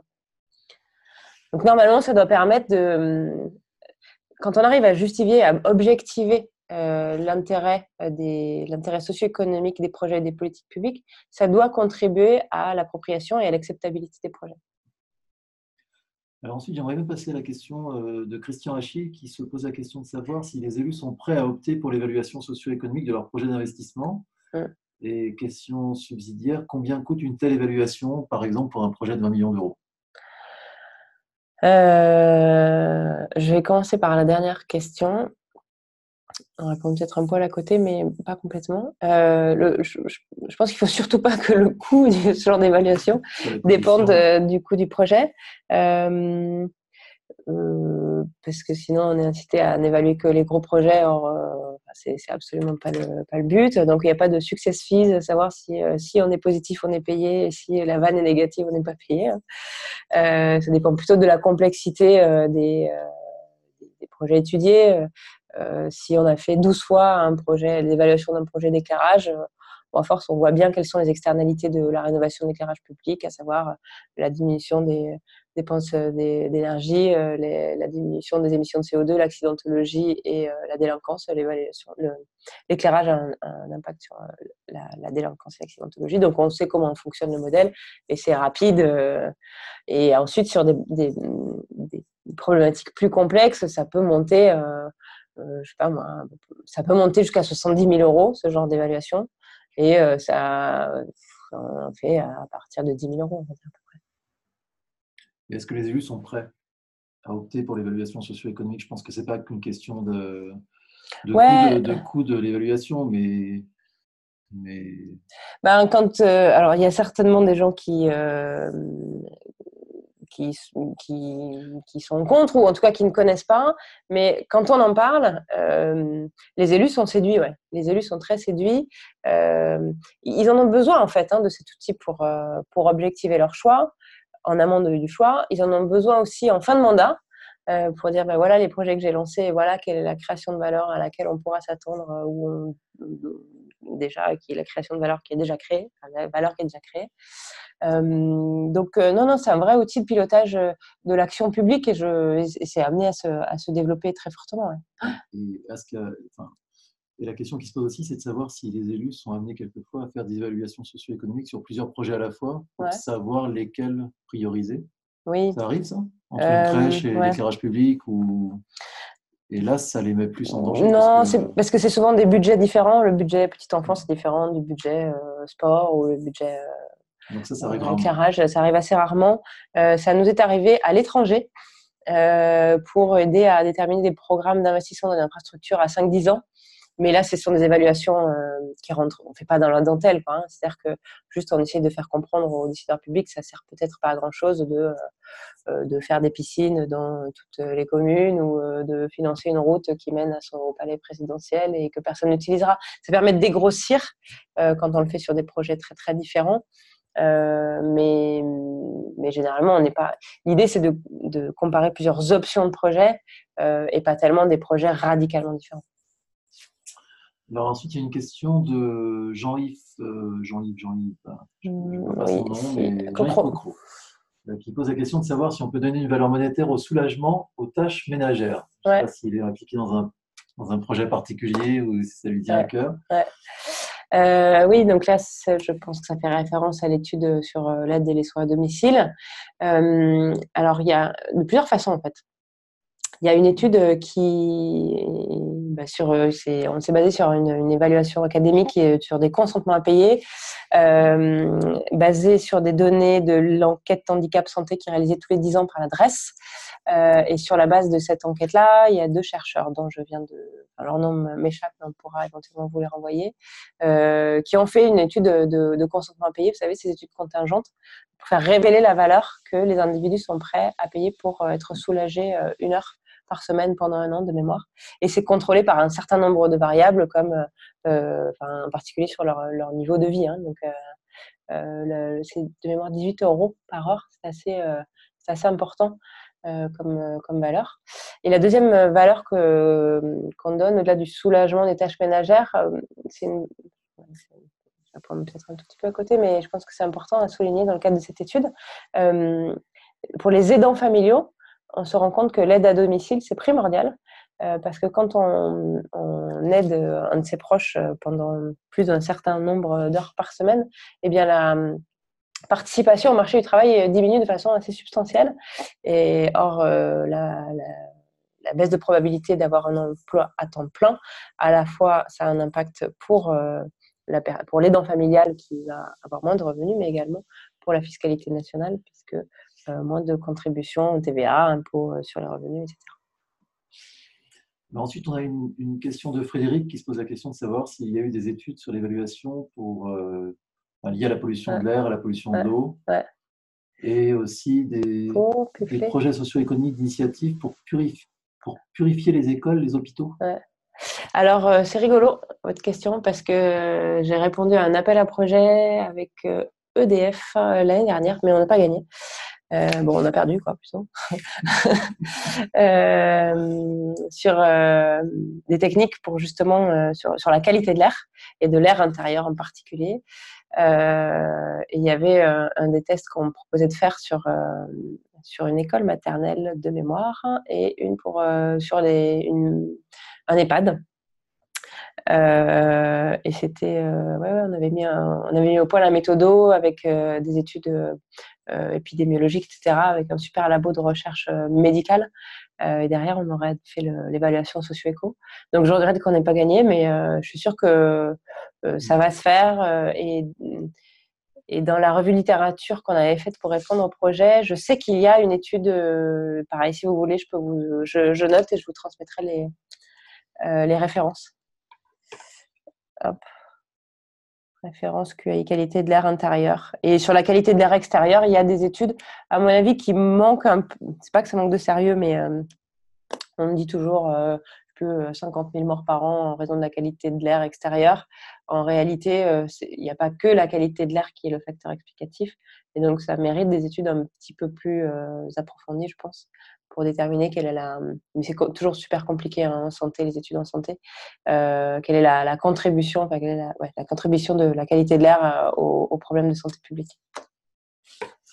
Alors ensuite, on a une question de Jean-Yves Cocro qui se pose la question de savoir si des projets publics qui ne nécessitent pas d'investissement peuvent faire l'objet d'une étude socio-économique ou doivent en faire l'objet, comme par exemple la privatisation des autoroutes, l'ouverture à la concurrence du transport ferroviaire, etc. C'est pas moi de dire si ça doit ou ça ne doit pas, mais ça peut, ouais. Clairement, ça peut. Réfléchissons ensemble. C'est ce que j'étais en train de faire. Je pense que si c'est une histoire de private, l'impact sera essentiellement financier et plutôt qui va capter la valeur. Comme il y a moins d'argent public sur la table, le coût ne sera pas multiplié par le coût d'opportunité des fonds publics, première chose. Deuxième chose, ça dépend à quel point l'entreprise dont le capital a été privatisé est contrôlée par l'État. Si elle est peu contrôlée, il y a des chances que l'entreprise pratique des prix, des augmentations tarifaires importantes, lesquelles augmentations peuvent avoir un impact sur la demande et donc moins d'utilisateurs. Et donc, si on prive certains utilisateurs de mobilité, ça fait des pertes socio-économiques vraisemblablement. Donc là, c'est plus sur, je pense que c'est plus sur les modalités tarifaires. Il faudrait y réfléchir ensemble. Et sur l'ouverture à la concurrence, je pense que ça va essentiellement se résumer à une question de tarif, mais je ne vais pas emparer de la question dans sa totalité, mais ça vaudrait le coup. En tout cas, c'est possible. Oui, bien sûr, c'est possible. Alors ensuite, on a une question de Benoît Sassiloto qui se pose la question de savoir s'il y avait une évaluation socio-économique pour Vélib à Paris. Alors, il y en a une, et pas pour le renouvellement. Enfin, pas à ma connaissance, mais je suis quasiment sûre que non. Quasiment sûr.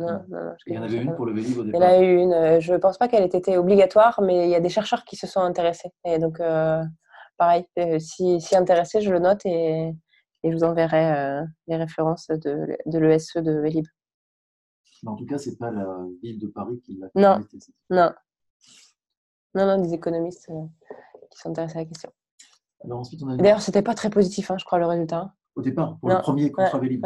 Non, c'était pas très positif parce que… Il doit y avoir une incertitude très forte sur la volonté des usagers à payer. Il y a une forte incertitude et en réalité, il n'y a pas tellement de report modal de la voiture au vélo. Je crois que c'était ça la conclusion. Éventuellement un peu de report modal de la marche à pied vers le vélo et des usagers du métro vers le vélo. Mais ça crée plutôt de la congestion ça créerait plutôt de la congestion automobile, mais il faudrait voir peut-être à plus long terme. Je ne sais pas quelle était la durée d'actualisation du projet. Est-ce qu'à terme, il y a des changements d'habitude ou pas?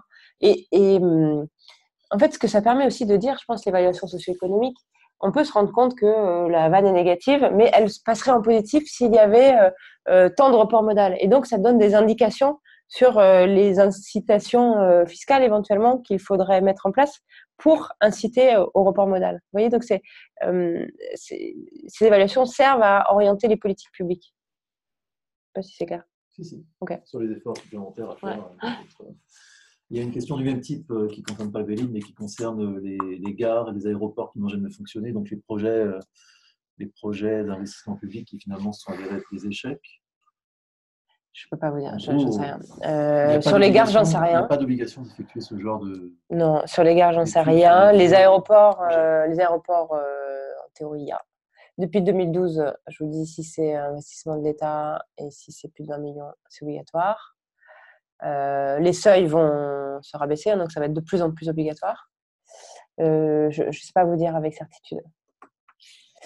Je ne sais pas ce qui s'est passé d'ailleurs à Montpellier, pour tout vous dire.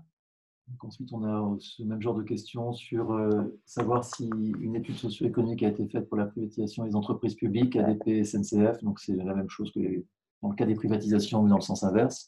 Je pense qu'ils auraient intérêt, alors pareil, il n'y a pas d'obligation là, c'est certain, mais je pense qu'ils auraient tous intérêt à le faire parce qu'il va y avoir une sacrée contestation. Et si on objective et que le résultat est positif, ça vaudra le coup de le mettre dans le débat public, quoi. Alors, il y a une question de Patrick Okama, qu'on a déjà un petit peu abordée précédemment, mais pas totalement, qui se pose la question de savoir si la contre-expertise que vous réalisez au sein de Citizen, par exemple, se fait alors que le projet, son périmètre et son contenu sont déjà précisés. Ouais. Est-ce à dire que l'évaluation socio-économique ne peut pas être appliquée en amont du projet? Alors, j'adore cette question, mais je ne la vois pas. Ah, puis c'est d'accord, ok. Gros, mais là, je vais dire un truc, il ne faudra pas le répéter, mais je suis enregistrée. Il ne faut pas le dire. Dans ce cas-là, il faut que tu fasses des signes. En gros, non, si on mais revient alors, à la question de savoir si on peut évaluer différents projets, pas forcément en différents domaines, mais différents mais là, on est un peu coincé par l'histoire de délai et de décision qui est quand même déjà prise. C'est pas, si on trouve une vanne négative, je pense que les JO se feront quand même.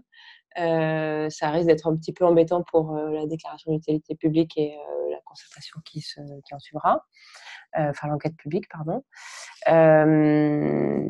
Il faut absolument faire des évaluations socio-économiques le plus tôt possible. Elle ne peut pas être appliquée. Alors, c'est pas, elle peut pas. Si elle peut, elle devrait. Je pense qu'on peut l'appliquer à tous les stades du projet. On doit la faire le plus light possible en amont parce que il y a beaucoup d'hypothèses et notamment d'hypothèses sur les coûts. Si on veut calculer une vanne, il nous faut des hypothèses de coûts. Et on va pas faire dans la dentelle. On prendra beaucoup d'hypothèses au début. Mais c'est quand même important parce que, je vous le disais, on se rend compte que tiens, si on fait telle hypothèse, c'est positif. Donc peut-être qu'on devrait designer le projet de telle ou telle façon pour que ce soit positif. Et ensuite, plus on raffine le projet et ses spécifications, plus on peut raffiner l'évaluation socio-économique. Et je trouve que c'est assez intéressant. En l'occurrence, là, sur le sujet JO, l'évaluation socio-économique, elle intervient trop tard, clairement. Alors, on a une question de Nicolas Besque qui pose la question suivante. Pour reprendre votre question de la ZAC Playel, travaillant moi-même dans la maîtrise d'œuvre, que pensez-vous des montages opérationnels imposés par la loi, d'équipes pluridisciplinaires interdisant les économies d'échelle par rapport aux propositions de groupe et non un groupement pour les missions de maîtrise d'œuvre? Les évaluations socio-économiques mettent-elles en valeur un delta d'efficacité entre les PPP, les maîtrises d'œuvre classiques et les projets en conception-construction? Je crois que je comprends la fin, mais je ne suis pas sûre de comprendre le début. Je vais relire tranquille. Pour revenir. Que pensez-vous des montages opérationnels imposés par la loi, d'équipes pluridisciplinaires interdisant des économies d'échelle par rapport aux propositions de groupe? Donc l'allotissement, est-ce que c'est la question? Je pense que c'est l'allotissement qui m'intéresse. Est-ce que c'est la question? Oui. Ok, super. Réponse de Nicolas. Est-ce que j'ai quelque chose à dire sur l'allotissement? Je ne suis pas sûre. En revanche, je vais vous inviter à réfléchir à la question du PPP et de la maîtrise d'œuvre classique et projets en conception-construction. D'après vous,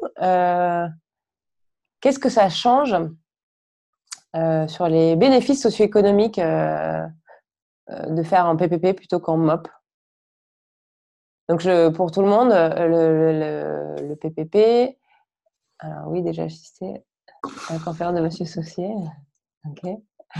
Donc le PPP, on va dire que pour la personne publique, sur les coûts pour la personne publique, on en est où? S'il essaie d'évaluation sociale. Ah non, c'est pas le même. Non, c'est pas la même chose. Ok. Il y avait des réponses à ta question. Ah pardon. Merde, je vois pas. C'est où? Elle est là la question. La question oui. Posée, et les réponses? Les réponses, pour l'instant. Il n'y en a pas beaucoup. Je ne sais pas. Ok. Donc pour la personne publique, a priori en PPP, elle devait avoir le projet, l'infrastructure ou l'équipement mis en service un peu plus tôt, ou en tout cas avec moins de délai, si tout va bien, sauf à ce que l'opérateur privé ait des pénalités ou soit payé plus tardivement. Et quant au coût pour la personne publique, plutôt que comme un MOP, avoir une grosse dépense au début, plus rien, et puis après, oulala, il faut réaugmenter les dépenses pour faire un peu de GER ou de maintenance. Pour la personne publique, le coût va être lissé à partir de la mise en service. Donc en fait, ça va essentiellement jouer sur le phénomène de l'actualisation. Peut-être que je sorte un autre slide, non, c'est pas possible de le rajouter. Non. Bon, allez, je mets rajouter un slide sur quand on vous enverra tout ça pour visualiser les impacts du choix du mode de gestion sur le résultat final.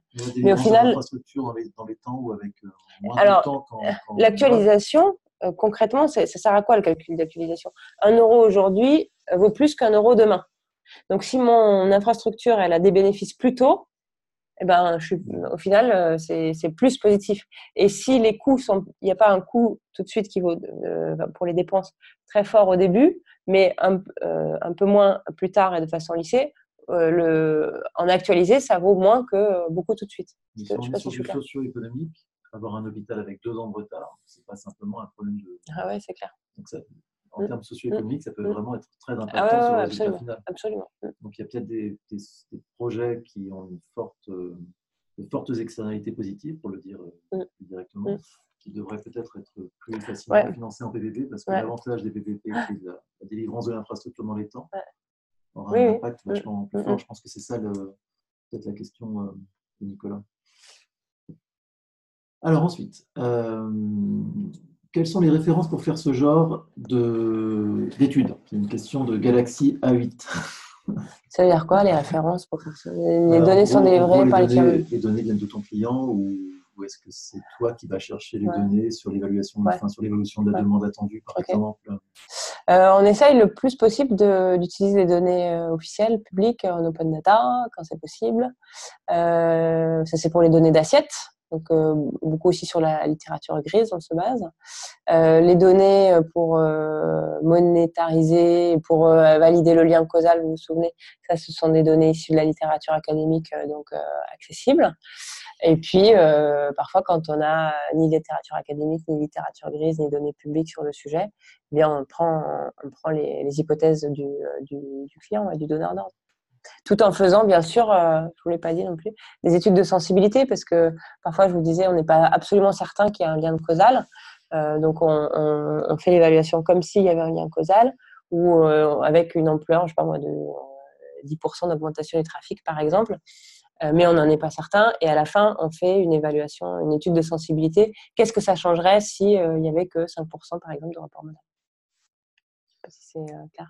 Si, mais je pense que c'est un peu lié aux 2 questions qui suivent, pas directement tout de suite, mais quand même sur la page qu'on voit là. C'est comment réagissent les élus ou les entités quand les entités qui financent ce genre d'études, quand les projets ne sont pas rentables d'un point de vue socio-économique. Donc en gros, est-ce qu'on peut vraiment aller contre l'avis du client qui vous demande de confirmer ses choix On va revenir sur le cas des Jeux Olympiques, mais est-ce que quelquefois ça arrive pas? J'ai pas donné la réponse. Est-ce que quelquefois ça arrive pas un peu tard? Non, mais un peu tard. Et on n'est pas un peu obligé d'aller dans le sens du client. Ce qui revient à la question aussi de Fatih, qui suit, c'est-à-dire est-ce qu'il vous est déjà arrivé de vérifier des évaluations socio-économiques après finalisation et mise en service des projets? Ok. À mon avis, c'est 2 questions différentes. Donc, la première, c'est sur comment est-ce qu'on fait pour, d'une certaine façon, protéger notre indépendance. On a envie de continuer à faire des contre-expertises pour le compte du SGPI, donc on n'a pas envie de rougir de nos évaluations et on n'a pas envie qu'un jour ils se disent « Oh là là, mais qu'est-ce qu'ils sont fichus vraiment, ils sont passés de l'autre côté ». Donc on y tient beaucoup. Moi, je tiens à ce que Stéphane, mon associé, ne me vire pas de la chaire PPP, et donc voilà, je tiens à pouvoir présenter les résultats aussi auprès d'universitaires.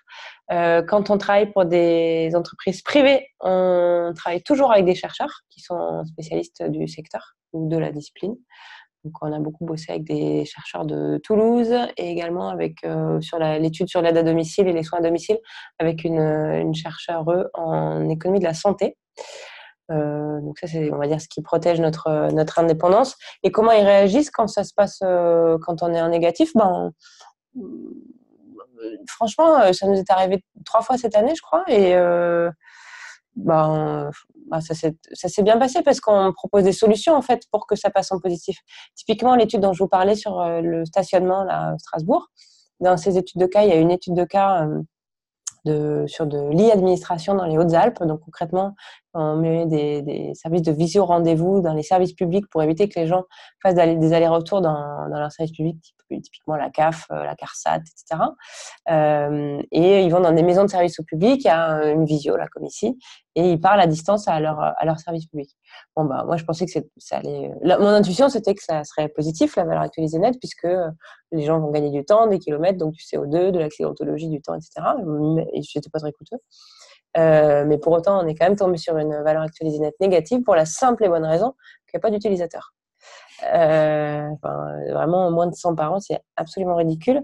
Et donc, on a une valeur actualisée nette négative et bon, soit, ce qu'on a suggéré, c'était de voir comment est-ce qu'on faisait pour, ainsi accompagner les changements d'usage pour utiliser ce genre de dispositif, sachant que ça allait à terme permettre de faire un certain nombre d'économies et sans détériorer la qualité de service. Donc en fait, on se rend compte que ça ne s'adressait pas du tout à la bonne cible, que les personnes âgées, pour le coup, elles préfèrent largement avoir un contact de visu avec leur service public aux horaires de service public. En revanche, ça intéressait plutôt les jeunes, mais du coup, les jeunes n'ont pas du tout envie d'aller dans les maisons de service au public, ils ont envie de voir ça sur une appli sur leur téléphone. Donc, je pense qu'on a contribué aussi à les aider à faire mûrir en fait le projet. Donc non, ils ont bien accueilli. Un privé pour qui on a valorisé les variantes à la réponse à l'appel d'offres. Il y avait un sujet sur l'hydrogène auquel eux ils croient profondément. Aujourd'hui, c'est extrêmement coûteux.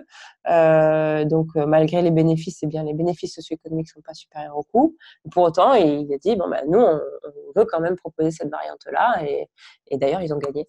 Et donc peut-être pour répondre à une question précédente, à chaque fois qu'on a fait des évaluations socio-économiques avec des entreprises privées délégataires de services publics pour les aider dans leur réponse aux appels d'offres, je dis pas que c'est grâce à nous, mais franchement, chaque fois c'est passé super bien en audition et ils ont toujours gagné.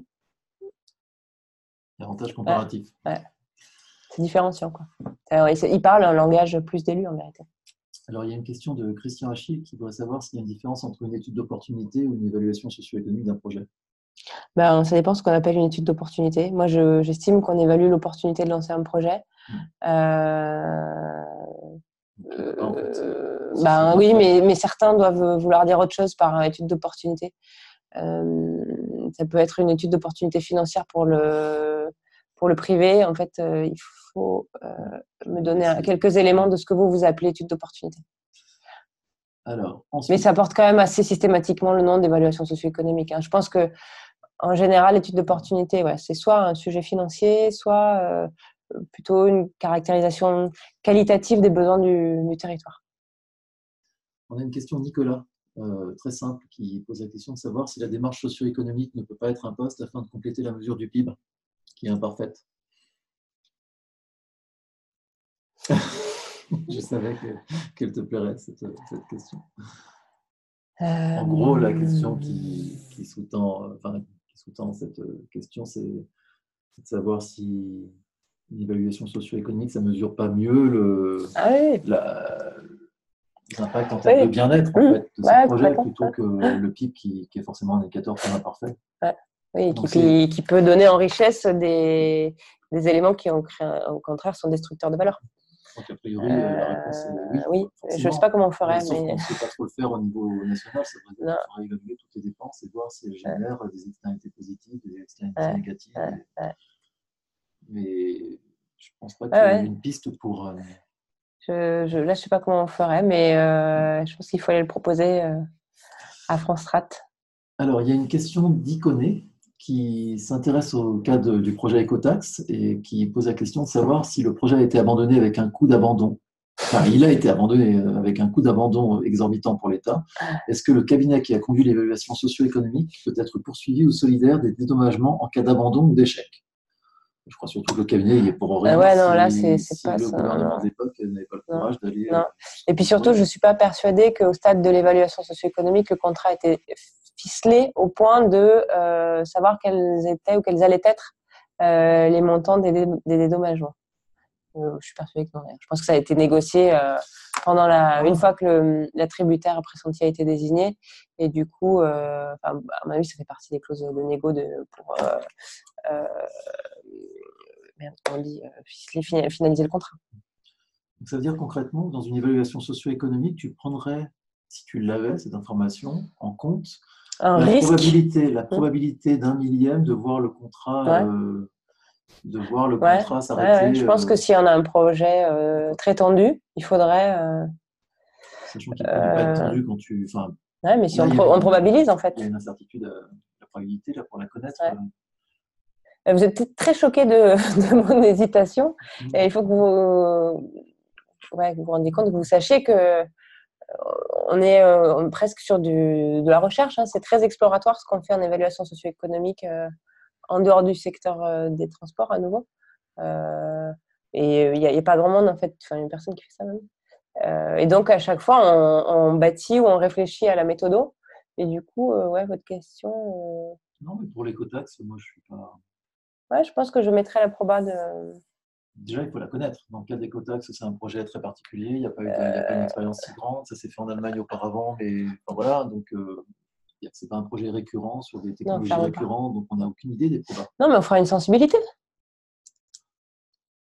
S'il y a une chance sur 2, s'il y a une chance sur 10, qu'est-ce que ça donne? Donc, qu'est-ce qu'on fait justement ou bien s'il y a, c'est sûr, pas d'annulation, c'est hyper positif. Mais si on passe à une chance sur 3 de contestation et donc d'annulation, on passe en sacrément négatif. Donc, quels sont les outils, les dispositifs à mettre en œuvre pour limiter la contestation? Sachant que socio-économiquement, peut-être, c'est extrêmement rentable. Ok. Ensuite, il y a une question de l'iPad d'Amine qui ne me paraît pas forcément très claire, mais je vais la dire quand même. Quand l'État a lancé le PPP de la construction de 3 prisons dans le cadre de l'étude socio-économique, à votre avis, comment la priorisation a été faite entre réduire le taux de criminalité et la construction de nouvelles prisons? Alors là, le coût de la construction, c'est ça, j'imagine. C'est-à-dire qu'il faut, c'est ce que tu disais tout à l'heure, c'est-à-dire qu'il faut être capable de voir s'il y a une causalité entre augmentation du nombre de prisons et… Alors, assurément, là, je crois qu'ils n'ont pas lancé, ils n'ont pas fait d'études socio-économiques pour ce sujet-là, parce que c'est d'avant 2012. En revanche, nous, on a eu à faire la contre-expertise d'évaluation socio-économique à nouveau, c'était le SGPI qui nous avait sollicité pour contre-expertise d'évaluation socio-économique pour le ministère de la Justice, pour 2 établissements pénitentiaires pour Bordeaux-Gradignan et pour la prison de Los.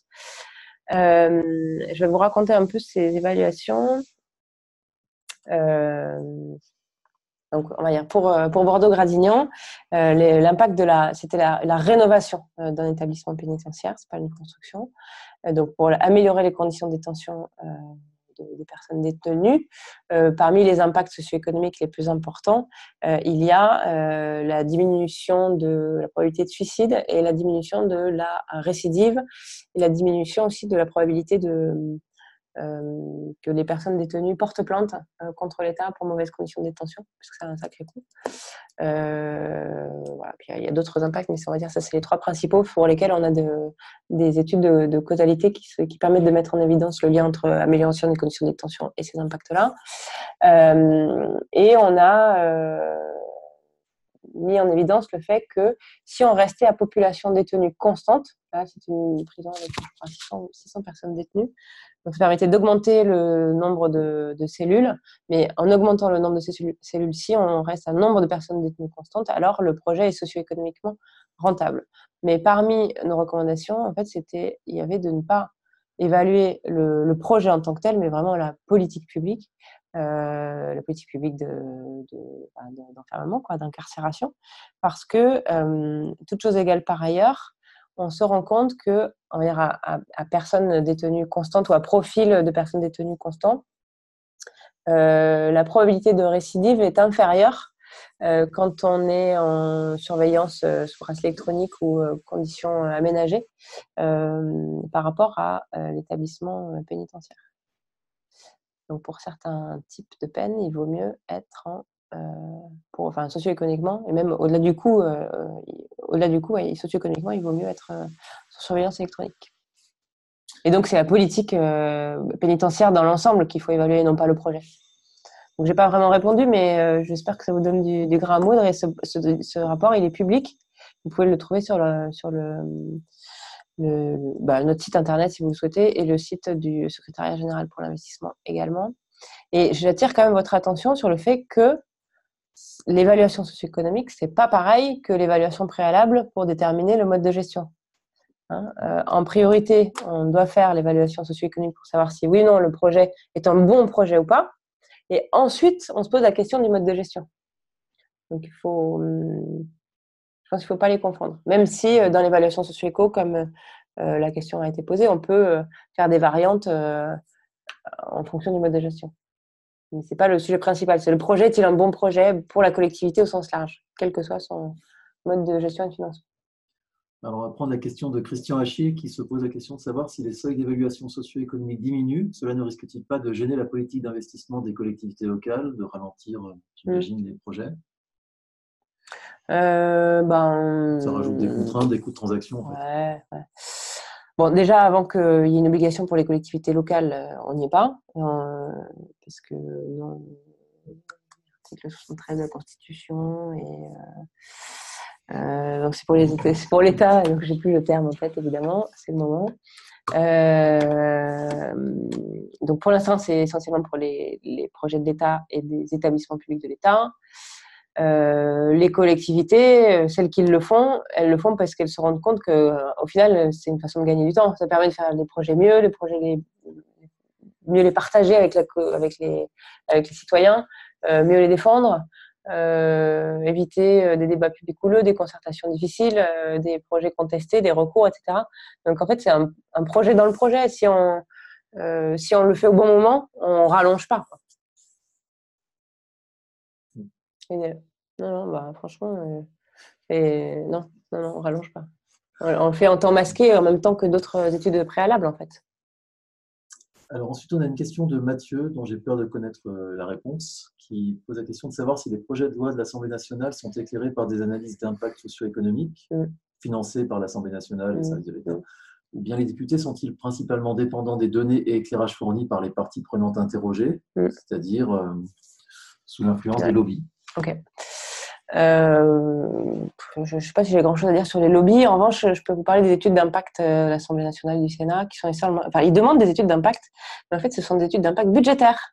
Donc, c'est amusant, mais quand on parle de politique publique de long terme, en fait, je pense que le budget, c'est bien sûr un aiguillon qui doit nous aider à prendre ou pas la décision, mais il faut le mettre au regard de la création de valeur sur le long terme. Mais c'est en train d'arriver et là, en ce moment, on répond pour le Sénat, qui demande des études d'évaluation socio-économique, telles qu'on les pratique. Donc, ça bouge. Les seuils dont tu parlais, à partir desquels on est obligé de faire des évaluations socio-économiques, elles sont pas spécifiques à la France? On les retrouve en Europe ou pas? Les seuils? Oui. Ah si, ils sont français. C'est français. Ouais, c'est pas lié aux directives Non. Aux directives concession, marché public Co, par exemple? Non, c'est français. Mais non, parce qu'à nouveau, c'est pas une question de mode de gestion, c'est une question d'opportunité. Est-ce qu'on doit ou pas faire le projet? Les anglo-saxons, je crois, le font à des seuils bien inférieurs. Ils ont une tradition d'évaluation qui est bien ancrée et qui fait pas peur. Et en fait, à chaque fois qu'on a conduit des évaluations, il pouvait y avoir quelques réticences, souvent d'ailleurs de la part des organisations syndicales qui craignent que évaluation égale flicage, contrôle, etc. Mais quand même, globalement, la plupart du temps, ça permet de valoriser le travail des agents. Donc, il y a une espèce d'acculturation à faire sur l'évaluation qui, je pense, à long terme est super bénéfique. Alors, on a une dernière question. On touche à la fin. Il doit en rester deux. Est-ce que cette méthode peut être utilisée concernant la décision de fermeture d'une centrale nucléaire et aussi pour estimer la faisabilité des projets d'énergie renouvelable? Je pense que oui. Oui, absolument. Oui, bien sûr. À nouveau, quand on va se poser ces questions-là, on va dire la centrale nucléaire, ça sert à quoi? Si on la maintient, à quoi elle va servir? À quel coût? À quel prix? Quels sont les risques? On va probabiliser les risques. Et donc ça va venir, s'il y a beaucoup de risques, ça va venir plomber l'option de référence, ça va donner un coût supplémentaire à l'option de référence. Et en face de ça, on va regarder quels sont les coûts et les bénéfices de l'option de projet. Mais ouais, bien sûr, c'est très utilisé dans le secteur de l'énergie. Et la fermeture d'une centrale, ça aura un impact aussi, j'imagine, sur la ville, les habitants, le commerce, le PIB local, etc. Et tout ça sera pris en compte dans l'évaluation socio-économique. Alors, le PIB local, je réagis quand même. L'évaluation, elle est censée dépasser. On définit bien le périmètre du projet, mais les coûts et les bénéfices, ils dépassent le périmètre du projet. Tu espères qu'une autre centrale va s'ouvrir ailleurs et que ça va s'équilibrer? Ouais, ou que. Ça, en tout cas, on en tient compte. Oui, s'il y a un projet alternatif, soit une autre centrale, soit des éoliennes. Yes. Il y a une question d'Axel Delahaye qui se pose la question de savoir si les entreprises peuvent commander, enfin elles peuvent c'est sûr, mais est-ce qu'elles commandent des études socio-économiques pour leur stratégie RSE, Ouais. responsabilité sociale de Ouais. l'entreprise? Elles le font de manière assez fréquente maintenant? Fréquente, non, mais pareil, elles y viennent ils viennent de plus en plus, elles sont en train de se détacher de plus en plus des études PIB emploi. Euh, Parce que le PIB emploi ne dit rien sur l'utilité socio-économique, quoi. Enfin, on peut, même si on peut mettre une valeur extra-financière dans un bilan sur le nombre d'heures de formation dont bénéficient les salariés, par exemple, ça ne dit rien de la contribution de l'entreprise au bien-être collectif, on va dire. C'est pas, on peut faire des tas d'heures de formation pour des formations débiles. Euh, voilà. Il y a de moins en moins d'études PIB emploi. De plus en plus d'études d'évaluation socio-économique avec la méthode de coût-bénéfice et l'analyse coût-bénéfice, celle que je vous en ai parlé. Les entreprises, il y a une chose qu'elles font aussi pas mal et qu'elles devraient faire de façon croissante, c'est évaluer leurs activités au regard des ODD. Je ne sais pas si ça vous dit quelque chose. C'est l'ONU qui a défini en 2015 son agenda 2030 pour un monde durable pour tous, prospère pour tous et respectueux de la nature, de l'environnement. C'est pas les bons termes, toutes mes excuses, mais il y a 17 ODD pour Objectifs de développement durable avec 169 cibles et qui sont en train de devenir également un repère de l'action publique. Et je pense que c'est peut-être plus facile à manipuler pour les entreprises. Ouais, et je pense que c'est plus simple. Pour la partie RSE, je pense que c'est plus simple à manipuler. Alors, on a une question de Benoît Sassi Lotto qui veut savoir si le Conseil économique et social utilise vos études. Est-ce que le Conseil peut les commanditer? Ouais. Et sont-ils organisés pour réaliser en interne eux-mêmes des évaluations socio-économiques? Bah là, on discute avec le CESR, Conseil économique, social et environnemental de l'île de la Réunion. Et oui, bien sûr, d'abord, ils peuvent être saisis, ils peuvent aussi s'auto-saisir, pardon, pour ce genre d'évaluation. Est-ce qu'ils sont staffés? Je pense que ça dépend des CESE, j'imagine. Et puis, ils peuvent aussi faire appel à des cabinets extérieurs. Alors, on a ensuite une question d'invité qui ne s'est pas dévoilée, qui pose la question de savoir si j'ai bien compris, en général, toute évaluation socio-économique s'articule sur des données issues des études pour monétiser certains indicateurs de bénéfices. On est obligé de monétiser, tout ramener à des, tu as dit tout à l'heure, des shows. Une unité monétaire, une unité de show. Ouais. Y a-t-il des répertoires pour ce type d'études? Pour quelques indicateurs, oui. Ouais. Alors d'abord. Tu parlais tout à l'heure de la vie humaine. Yes. Alors d'abord, on peut passer une vie entière à faire une évaluation socio-économique parce qu'il y a toujours des tas d'impacts auxquels on n'a pas pensé. C'est l'évaluation d'un projet, ça peut faire l'objet d'une thèse en entier. Donc, inévitablement, il y a des coûts, des bénéfices à côté desquels on va passer, et parce qu'on n'aura pas le temps, 2 mois et demi, de tout monétariser. Et dans ce cas-là, on se basera sur des sujets, sur des références plus qualitatives qui, parce qu'on n'a pas monétarisé, ne feront quelque part que augmenter les résultats de l'étude. Donc, on ne peut pas tout faire. On ne peut pas tout monétariser dans des temps records. Je pense que si on avait beaucoup de temps, on pourrait tout faire, mais bon, ce n'est pas notre cas. Est-ce qu'il y a des répertoires? Comme le disait Stéphane, il y a un certain nombre de valeurs tutélaires. Donc, voilà, allez lire le rapport Quinet 2013. Ça varie d'un pays à l'autre, d'ailleurs. Ouais. Absolument. Et ensuite, notre revue littérature, on va dire que c'est un peu ce à quoi on passe notre temps pour voir quelle valeur monétaire on peut donner en l'absence de valeur tutélaire. Alors, ensuite, on a une question de savoir si, dans le cas où les évaluations que vous proposez s'avèrent être négatives, est-ce que vous proposez des solutions socio-économiques pour vos clients? Pour, j'imagine, faire en sorte que ça devienne positif. Oui. C'est l'étape suivante. Oui, disons que c'est pour passer. Je vous ai dit tout à l'heure, on a un cabinet d'études et de conseil, et là, on passe du coup, après la partie études, on passe plutôt à la partie conseil pour essayer d'améliorer les projets qui ne sont pas positifs. Ouais. Et puis sinon, on passe aussi le relais à d'autres cabinets dont c'est le métier de... Si c'est sur des sujets très techniques, c'est pas nous. Si c'est des sujets de maîtrise d'usage, c'est pas nous. Mais on essaie d'accompagner au max, bien sûr, pour faire des projets peut-être qui à la base qui sont des éléphants blancs, en faire des projets utiles.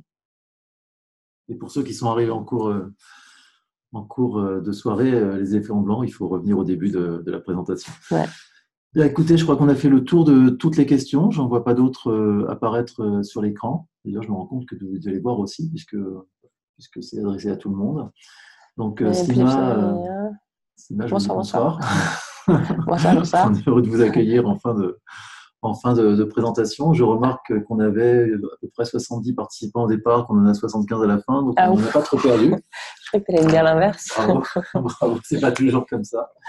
Et puis j'ai trouvé que c'était très intéressant d'avoir ce thème abordé en fin du hub, parce que dans l'unité environnement économique de l'entreprise, on parle beaucoup de PIB, de coûts, d'économie d'échelle, et pas trop de c'est un logiciel différent. De bien-être socio-économique, d'impact socio-économique, et malgré tout, ça fait bien partie de l'économie, des approches économiques, et je trouvais ça important de conclure là-dessus. Mais on n'a que 8 séances de 2 heures en TD pour aborder pas mal de sujets, donc c'est pas un reproche que je me fais moi-même, mais je trouvais ça bien aussi d'ouvrir à la fin. Merci pour l'invitation, mais je trouve passionnant de changer de logiciel, du logiciel comptable ou financier, on passe au logiciel socio-économique environnemental. Et puis tout ce qui est RSE, on ne l'aborde pas non plus, mais vous l'aborderez, j'imagine, dans d'autres unités d'enseignement au sein du MAE, MBA par la suite. Donc ça fait aussi un bon tremplin. Super. Avec ce qui vous attend. Donc il me reste à remercier Julie, à vous remercier tous. Je vous rappelle, mais si vous êtes là depuis le début, ça a peu d'importance pour vous, que tout est enregistré et que ce sera mis en ligne dans la soirée.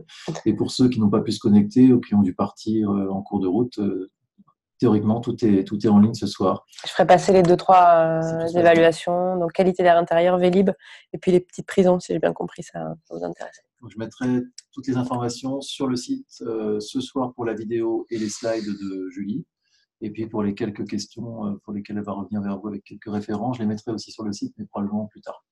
Ouais. Voilà. Eh bien, écoutez, je vous remercie tous. Il me reste à vous dire bonsoir, vous souhaiter une bonne soirée. Bonne soirée. Et à vous dire à bientôt. Merci. Je vous rappelle que le partiel, si je ne me trompe pas, est samedi. Donc, il vous reste aussi à réviser avant cette épreuve ultime. Bonne soirée à tous. Et merci encore.